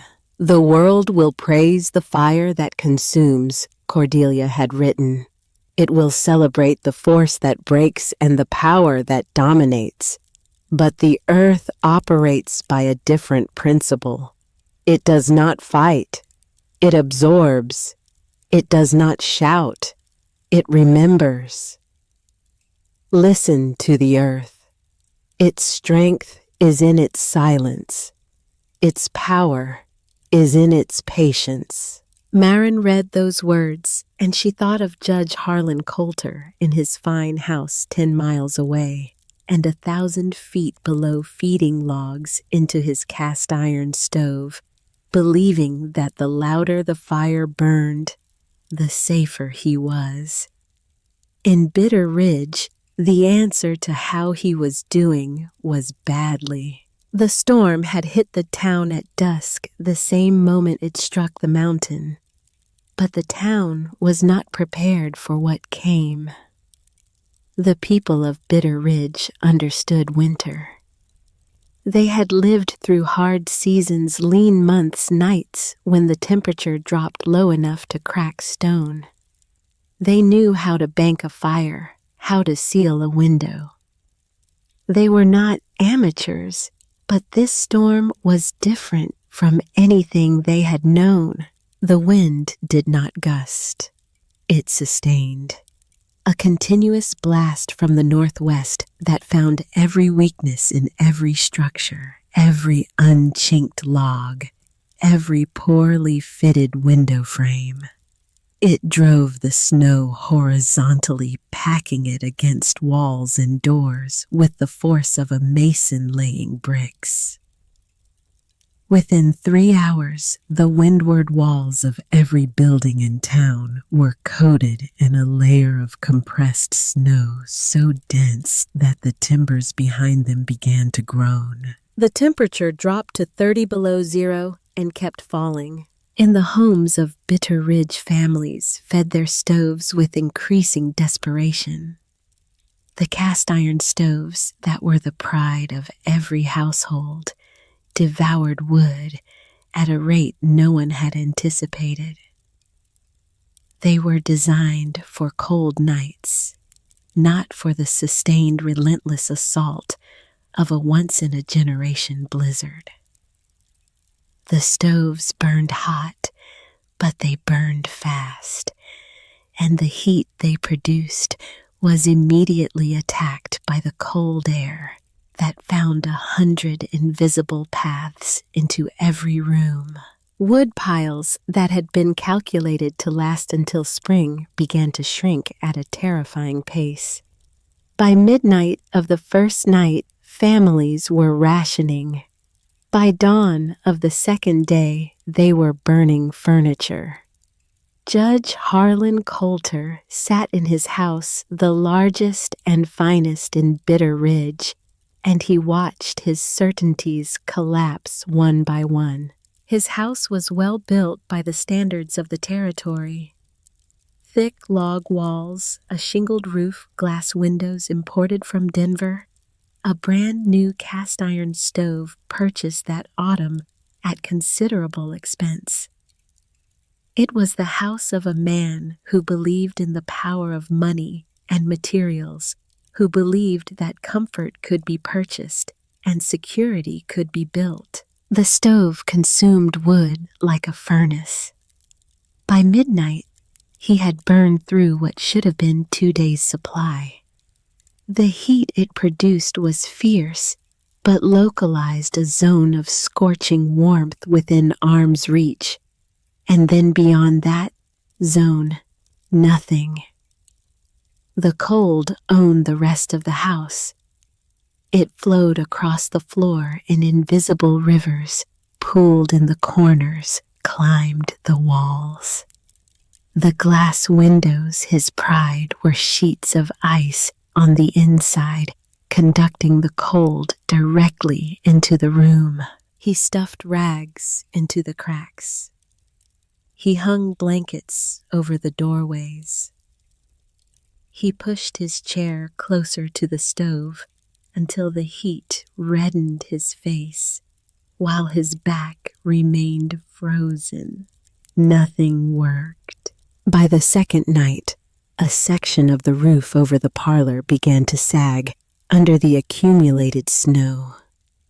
The timbers creaked, then groaned, then made a sound like a rifle shot as a beam split. Snow poured through the breach, burying his desk, his books, the framed certificates of his authority. Cold air rushed in, and the temperature dropped 10 degrees in minutes. Coulter retreated to the kitchen, the smallest room, the closest to the stove. He sat in his chair, wrapped in every blanket he owned, and he listened to his house die. And in the small, cold hours of the second night, with his stove nearly out of fuel and the cold pressing in from all sides, a thought entered his mind that he had been keeping at bay for weeks. What if the girl was still alive? It was not concern. It was doubt. The first fracture in a worldview that had served him for 63 years. He had told her she would die. He had called her great-grandmother's ideas madness. He had proclaimed that the mountain required strength, brute force, the loud assertion of human will over the indifference of nature. And now his roof was collapsing, and his stove was dying, and the cold was winning. And somewhere up in those mountains, a 22-year-old girl was either frozen to death beneath 10 feet of snow, or she was not. And if she was not, then everything he had ever believed was wrong. He shoved the thought down. He buried it the way a man buries the first symptom of a disease he cannot afford to have. But it had entered him, and it would not leave. The blizzard raged for 3 days and 3 nights. 72 hours of uninterrupted fury. When the wind finally died and the snow stopped falling, the silence that followed was so total, so absolute, that it felt like the world had ended and been replaced by something else. The sun rose on the 4th morning into a sky of impossible blue, and its light fell upon a landscape that bore no resemblance to the one that had existed before the storm. Bitter Ridge was buried. Only the tallest rooftops and the church steeple broke the surface of the snow. The streets were gone. The fences were gone. The trees were gone. In town, people began to dig themselves out, and what they found was devastation. 4 roofs had collapsed entirely. Every woodpile was exhausted. Livestock in barns were dead or dying. The town was not just damaged, it was humbled. The storm had taken their confidence along with their comfort, and what remained was a community that looked at its houses, its stoves, its methods, and for the first time saw them for what they were. Inadequate. Coulter's house was the worst hit.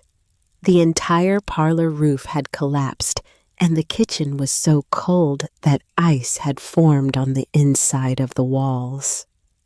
He emerged from his front door into the blinding white like a man walking out of a tomb, his face gray, his eyes hollow, his fine black coat stained and wrinkled. He looked diminished. The blizzard had stripped something from him that could not be replaced by rebuilding. Everett Dunn organized the rescue party within hours. The ostensible purpose was to check on the remote homesteads, but Dunn had only one destination in mind, and every man in the party knew it. They were going to the burned place. They were going to find the body of Marin Ashford. Dunn had carried the weight of it for weeks. He had given her tools and supplies, but he had not brought her back. He had not insisted. He had respected her stubbornness, and now he believed that his respect had killed her. Nobody survived a storm like that in a cellar with no fire. The geothermal system, the breathing earth, the stored warmth. It was theory. It was a dead woman's dream written in a journal by lantern light. He gathered 6 men, 2 ranchers, 2 young men from town. Doc Pruitt, who carried a medical bag, but who Dunn suspected would be more useful as a witness to the manner of death, and Judge Harlan Coulter. Coulter had not been invited. He had appeared at the meeting point that morning, dressed in a borrowed coat, mounted on a borrowed horse, his own animals having perished in the storm. He offered no explanation for his presence. The doubt that had cracked open inside him during the second night of the blizzard had not healed. It had spread, and he needed to see for himself, one way or the other. Nobody questioned him. Nobody had the energy. The journey into the foothills was brutal. The snow was waist-deep in the valley and chest-deep in the passes, and the horses could not manage it. They left the animals at the tree line and proceeded on foot, 6 men with shovels and snowshoes, moving in a slow, exhausting single file through a white landscape that offered no landmarks, no paths, no recognizable features. It took them the better part of a day. By the time they crested the last ridge and looked down at the site where the burned place should have been, the sun was low in the western sky. There was nothing to see. The meadow, the foundation, the chimney, the cellar entrance, the drainage channels, the ventilation shafts, all of it was gone. Buried. The entire area was a smooth, unbroken field of white. The chimney stack was buried with only its very top, visible a dark stub of stone barely breaking the surface. Dunn stood at the top of the ridge and felt the weight of certainty settle on him. She was down there somewhere beneath that white, frozen. "I told her," Coulter said. His voice was hoarse, stripped of its courtroom authority. "I warned her. This is what comes of listening to madness." But even as the words left his mouth, they rang hollow. He heard himself say them and knew they were the words of a man trying to convince himself, not anyone else. Dunn began to descend the ridge, wading through snow that reached his chest. The other men followed. They spread out across the buried meadow, probing with their shovels. And then Dunn stopped. He was standing roughly where he remembered the upper ventilation shaft to be. He held up his hand, and the other men went still. Look at this.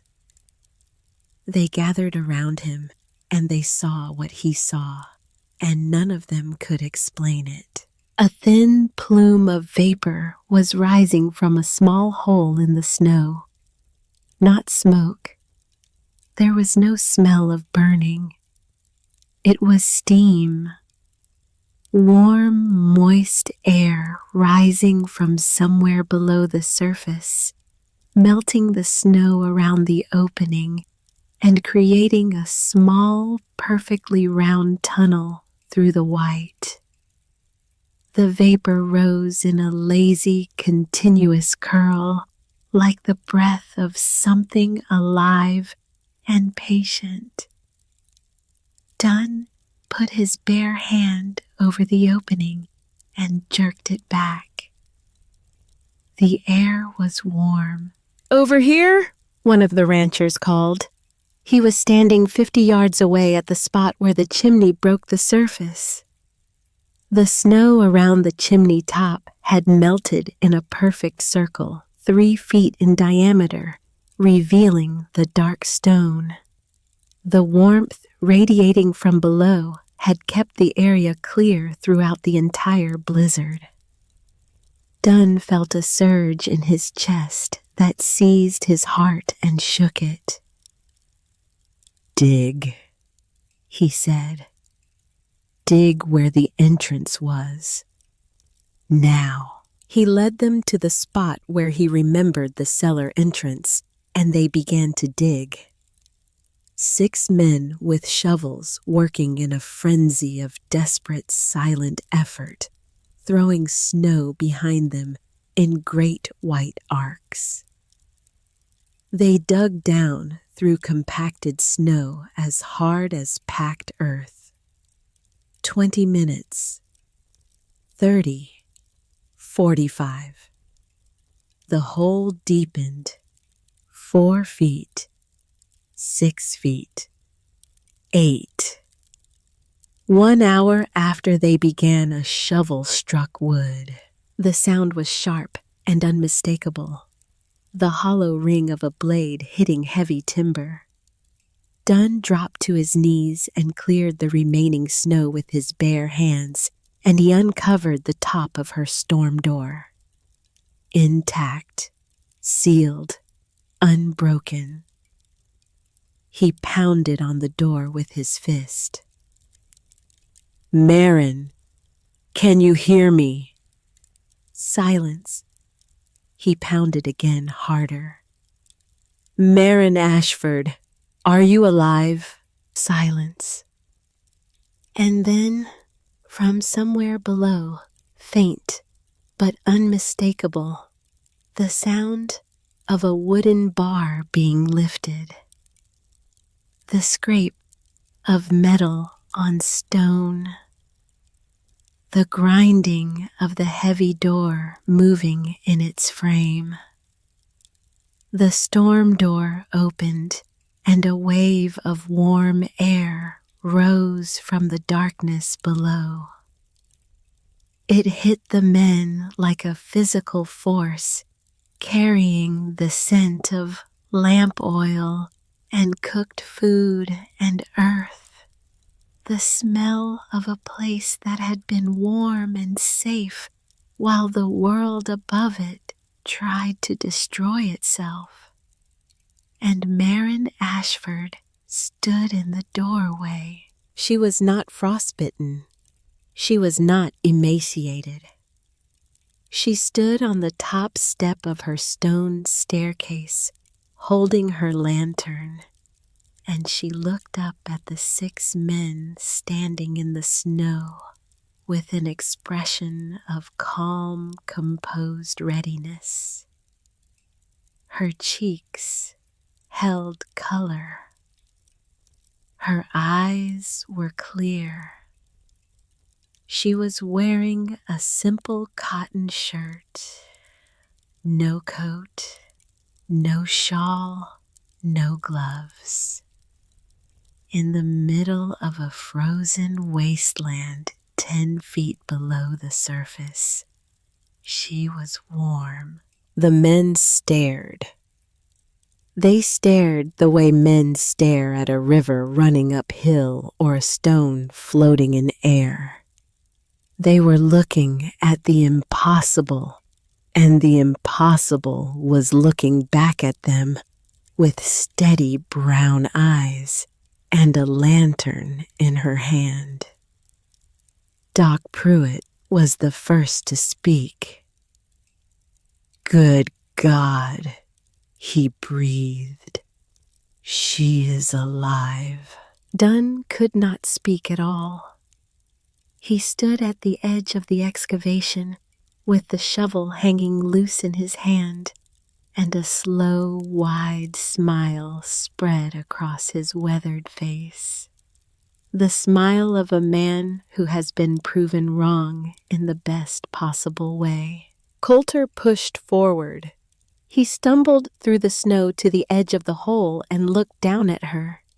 His face was a ruin. Not anger, not disbelief, though there was disbelief in it.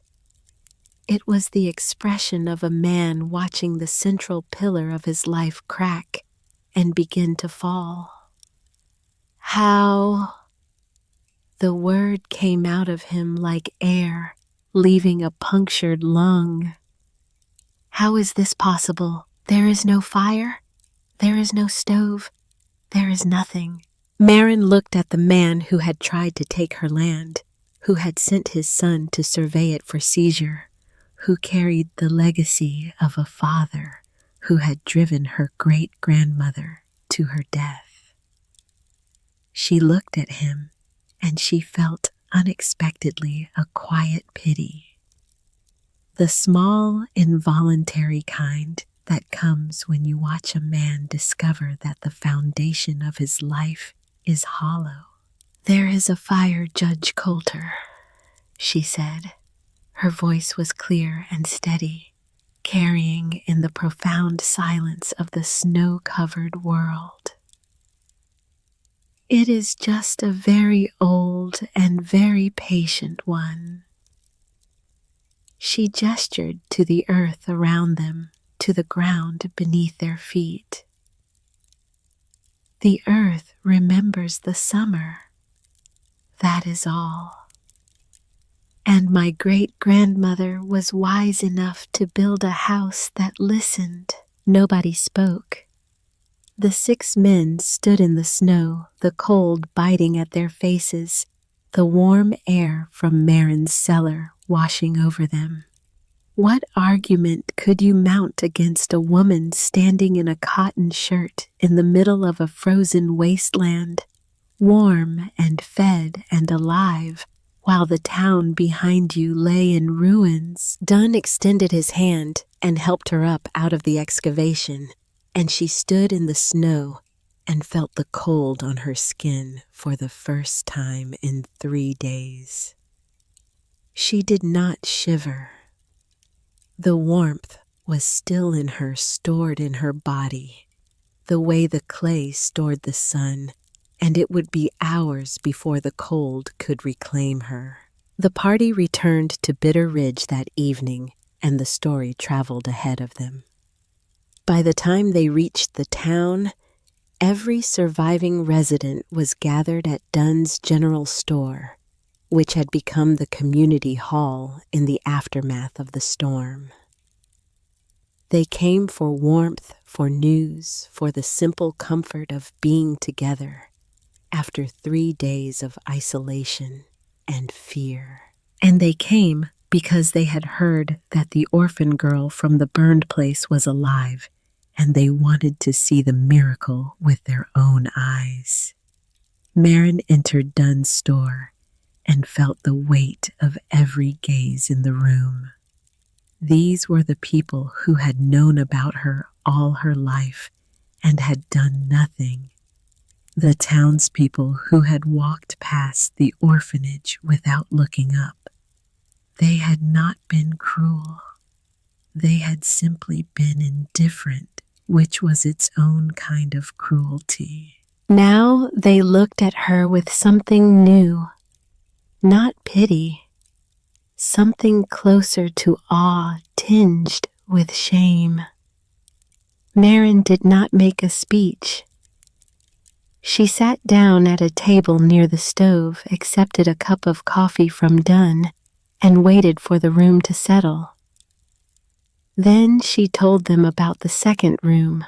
She told them what she had found behind the iron door at the back of the cellar, opened with the brass key that Ruth Meacham had kept for more than 40 years. Cordelia's laboratory. A small, stone-lined chamber carved deeper into the hillside, where the heat from the earth was strongest. Inside, Cordelia had kept her life's work protected by stone and iron and the deliberate sacrifice of everything above. There were maps, detailed geological surveys drawn by hand with extraordinary precision, showing the vein of thermal water that ran beneath the meadow at a depth of 40 feet. Cordelia had discovered it, measured it, and understood its potential decades before the science had a name for what she was doing. The hot spring was the reason the cellar stayed warm year-round, the reason the food had survived for decades. It was also the reason Obadiah Coulter had wanted the land. There were documents. The original bill of sale that Obadiah had forged in 1852, with Cordelia's signature so clumsily copied that the forgery was obvious to anyone who compared it with her real handwriting in the journal. And there was a letter written by the former sheriff of Bitter Ridge, a man named Hoskins, dated 3 months before his death in 1858.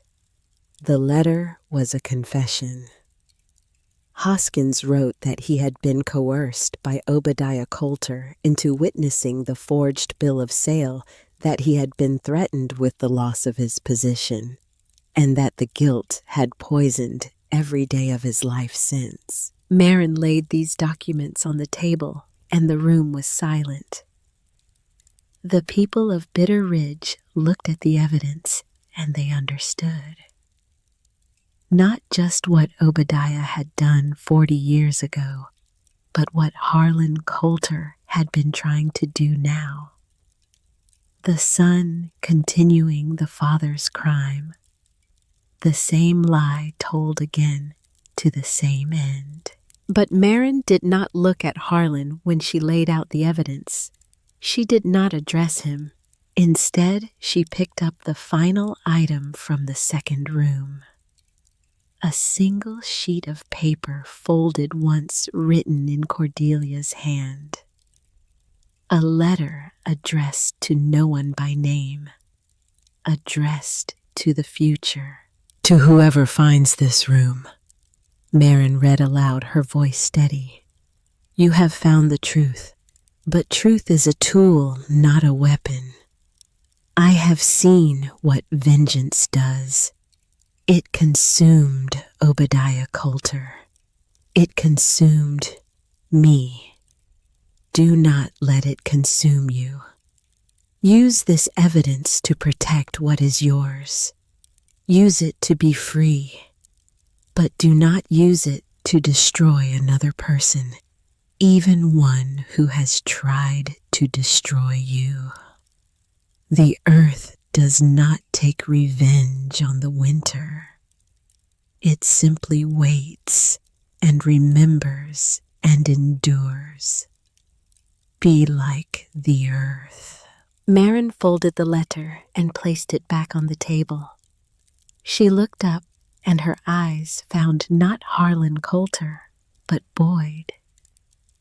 He was standing at the back of the room near the door, as far from his father as it was possible to get without leaving. His face was drawn pale, the face of a man who has been watching something he dreaded finally arrive. She picked up the documents, the forged bill of sale, the sheriff's confession, the geological maps. She stood across the room and held them out to Boyd Coulter. The room held its breath. Boyd looked at the documents in her outstretched hand, and then at her face, and then at his father. Harlan Coulter stood by the window, his borrowed coat hanging loose on his frame. His silver hair disheveled his face, the color of old wax. He did not move. He did not speak. He watched his son across the length of the room, and in his eyes was the simple animal exhaustion of a man who has been running from something for a very long time and has finally run out of road. Boyd took the documents. He held them for a long moment, his hands not quite steady, and then he turned to face the room. He did not raise his voice. He did not need to. "These are genuine," he said. "The bill of sale my father presented to this council is a forgery. It was created by my grandfather, Obadiah Coulter, in 1852 in an attempt to seize property belonging to Cordelia Ashford. The sheriff at the time was coerced into witnessing the document. This letter confirms it." He paused. His jaw worked. He looked at his father one more time, and what passed between them was not a conversation, but a severance. The cutting of a rope that had held them together and had been slowly strangling them both. "I completed the survey of the Ashford property on my father's orders. I knew the claim was fraudulent. I did it anyway because he is my father, and I was too much of a coward to refuse. I am not a coward anymore." He placed the documents on the counter of Dunn's store next to the scales and the coffee grinder and the jars of penny candy, and he walked out of the store without looking back. The door closed behind him, and the sound of his boots on the boardwalk faded into the silence of the snow-covered street. Harlan Coulter stood by the window and watched his son walk away. His shoulders sagged. His chin dropped. His hands, which had always been instruments of authority, hung loose and purposeless at his sides. He looked at Marin, and for a moment she saw something human behind the mask. Not remorse, something more basic. Recognition. He was seeing her perhaps for the first time as a person rather than an obstacle. Then the moment passed, and he walked to the door and he left. He did not slam it. He did not make a parting declaration. He simply left, and the room released its breath, and Everett Dunn poured another cup of coffee, and the world continued. Coulter sold what remained of his house 3 weeks later for a fraction of its value. He resigned from the council. He settled his accounts, paid his debts, and on a gray morning in late January, he loaded a single trunk onto a hired wagon and left Bitter Ridge. He went east toward Denver, toward a city large enough to swallow a man's shame. Nobody saw him off. Nobody felt the particular satisfaction of watching an enemy depart, because by the time he left, he had ceased to be an enemy. He had become a cautionary tale, a man who had spent his life shouting and had been answered by a whisper. Spring came late that year, as it always does in the mountains. The snow melted slowly, reluctantly, revealing the scarred landscape beneath. Trees that had survived a century of winters had been snapped by the blizzard. Fences were flattened. Barns were ruined. But on the hillside above the valley, something was growing. Marin began rebuilding in March as soon as the snow line retreated above the meadow. She did not build alone. Dunn came first, driving his wagon up the muddy track with a load of new lumber and a set of proper tools. He said little as was his way, but he rolled up his sleeves and went to work, and his presence said everything that needed saying. Ruth Meacham came next, riding in the back of a neighbor's cart, her old bones protesting every bump. She could not lift a hammer or carry a beam, but she sat on a rock near the foundation, and she talked, and her talk was a kind of mortar.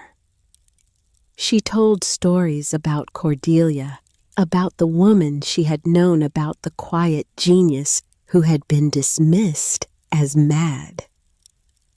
She gave Marin the context that the journal could not provide. The human dimension. Others came. The ranchers who had dug through the snow. Doc Pruitt, families from town who had watched their own homes fail during the blizzard and who were hungry for a different way. They came with questions and with hands and with the particular humility of people who have been forced to admit that what they knew was not enough. Marin built the new house according to Cordelia's designs. Not a replica of the old farmhouse, but an evolution of it. A house integrated with the earth, not set upon it. The cellar remained the heart, the lung, the battery. Above it, she constructed a masonry stove of the kind Cordelia had described in the journal. A massive structure of stone and clay with internal flues that captured the heat of a small fire and stored it in the thermal mass, releasing it slowly over hours. A single armload of wood burned in the morning warmed the entire house until the next dawn. The house was not large. It did not need to be. It was efficient, insulated, positioned to capture the winter sun and deflect the north wind. And it worked. People came to see it. They came from Bitter Ridge, from the neighboring valleys, from settlements a day's ride away. They came to see the house that survived the great blizzard, the house warmed by the earth, built by a 22-year-old orphan, using the plans of a woman the world had called insane. And Marin taught them. She had not planned to become a teacher. She had planned to survive, to hold her land, to honor Cordelia's legacy. But the people came and they asked, and she found that the knowledge wanted to be shared. She taught them about insulation, about thermal mass, about the orientation of buildings relative to the sun and wind. She taught them about root cellars that were not just holes in the ground, but living pantries regulated by the constant temperature of the earth. She taught them the difference between fighting the cold and working with it. The community of Bitter Ridge changed. Not overnight, but gradually, the way a creek changes the course of a valley. Houses were rebuilt. Cellars were deepened. Stoves were redesigned. The people who had once trusted in brute force and big fires learned a quieter way, and their winters became less fearsome, their homes warmer, their lives more secure. Ruth Meacham died that autumn peacefully in her cottage at the edge of town. She was buried in the Bitter Ridge Cemetery, and Marin planted wildflowers on her grave. The same purple wildflowers that grew in the cracks of the old foundation. Ruth had kept a secret for more than 40 years, guarding a small brass key and a dead woman's trust, and she had done it without recognition, without reward, without anyone ever knowing. Boyd Coulter did not return to Bitter Ridge. Marin heard through the slow telegraph of frontier gossip that he had gone south to New Mexico, where he worked as a surveyor for the railroad. She hoped he had found peace. She suspected it was waiting for him somewhere down the line, patient and available to anyone willing to dig deep enough. Decades passed. The burned place ceased to exist in name and in memory. The meadow was now the site of Ashford Hearth Farm, a place of warmth and abundance and learning. The original cellar was still there, still functioning, still breathing its shelves, restocked each summer with new jars that sat alongside the few surviving originals from Cordelia's time. The iron door to the second room stood open now, and Cordelia's maps and documents were displayed on the walls preserved behind glass. Marin married. She had children. She had grandchildren.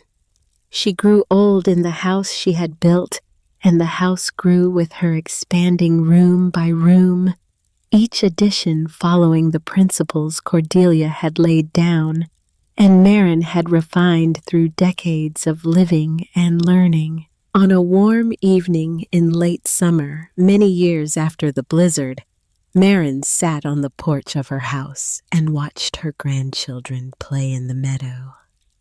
The sun was low, casting long golden shadows across the grass, and the mountains were painted in shades of purple and rose. The air smelled of cut hay and wildflowers and the clean mineral scent of the creek. She was old now. Her hair was white, her face a map of lines and creases, each one a record of a day lived fully. Her hands, which had once been raw and bleeding from the work of clearing a ruin, were still strong, still bearing the calluses of a life spent building. The journal lay on the table beside her, its leather cover soft and dark with age. She had read it 1,000 times.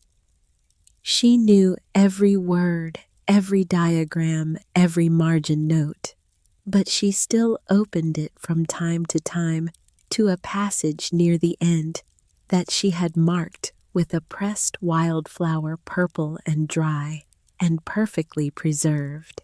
"We are not cast out of the world," Cordelia had written. "We are a part of it. The most valuable inheritance is not land or money, but knowledge.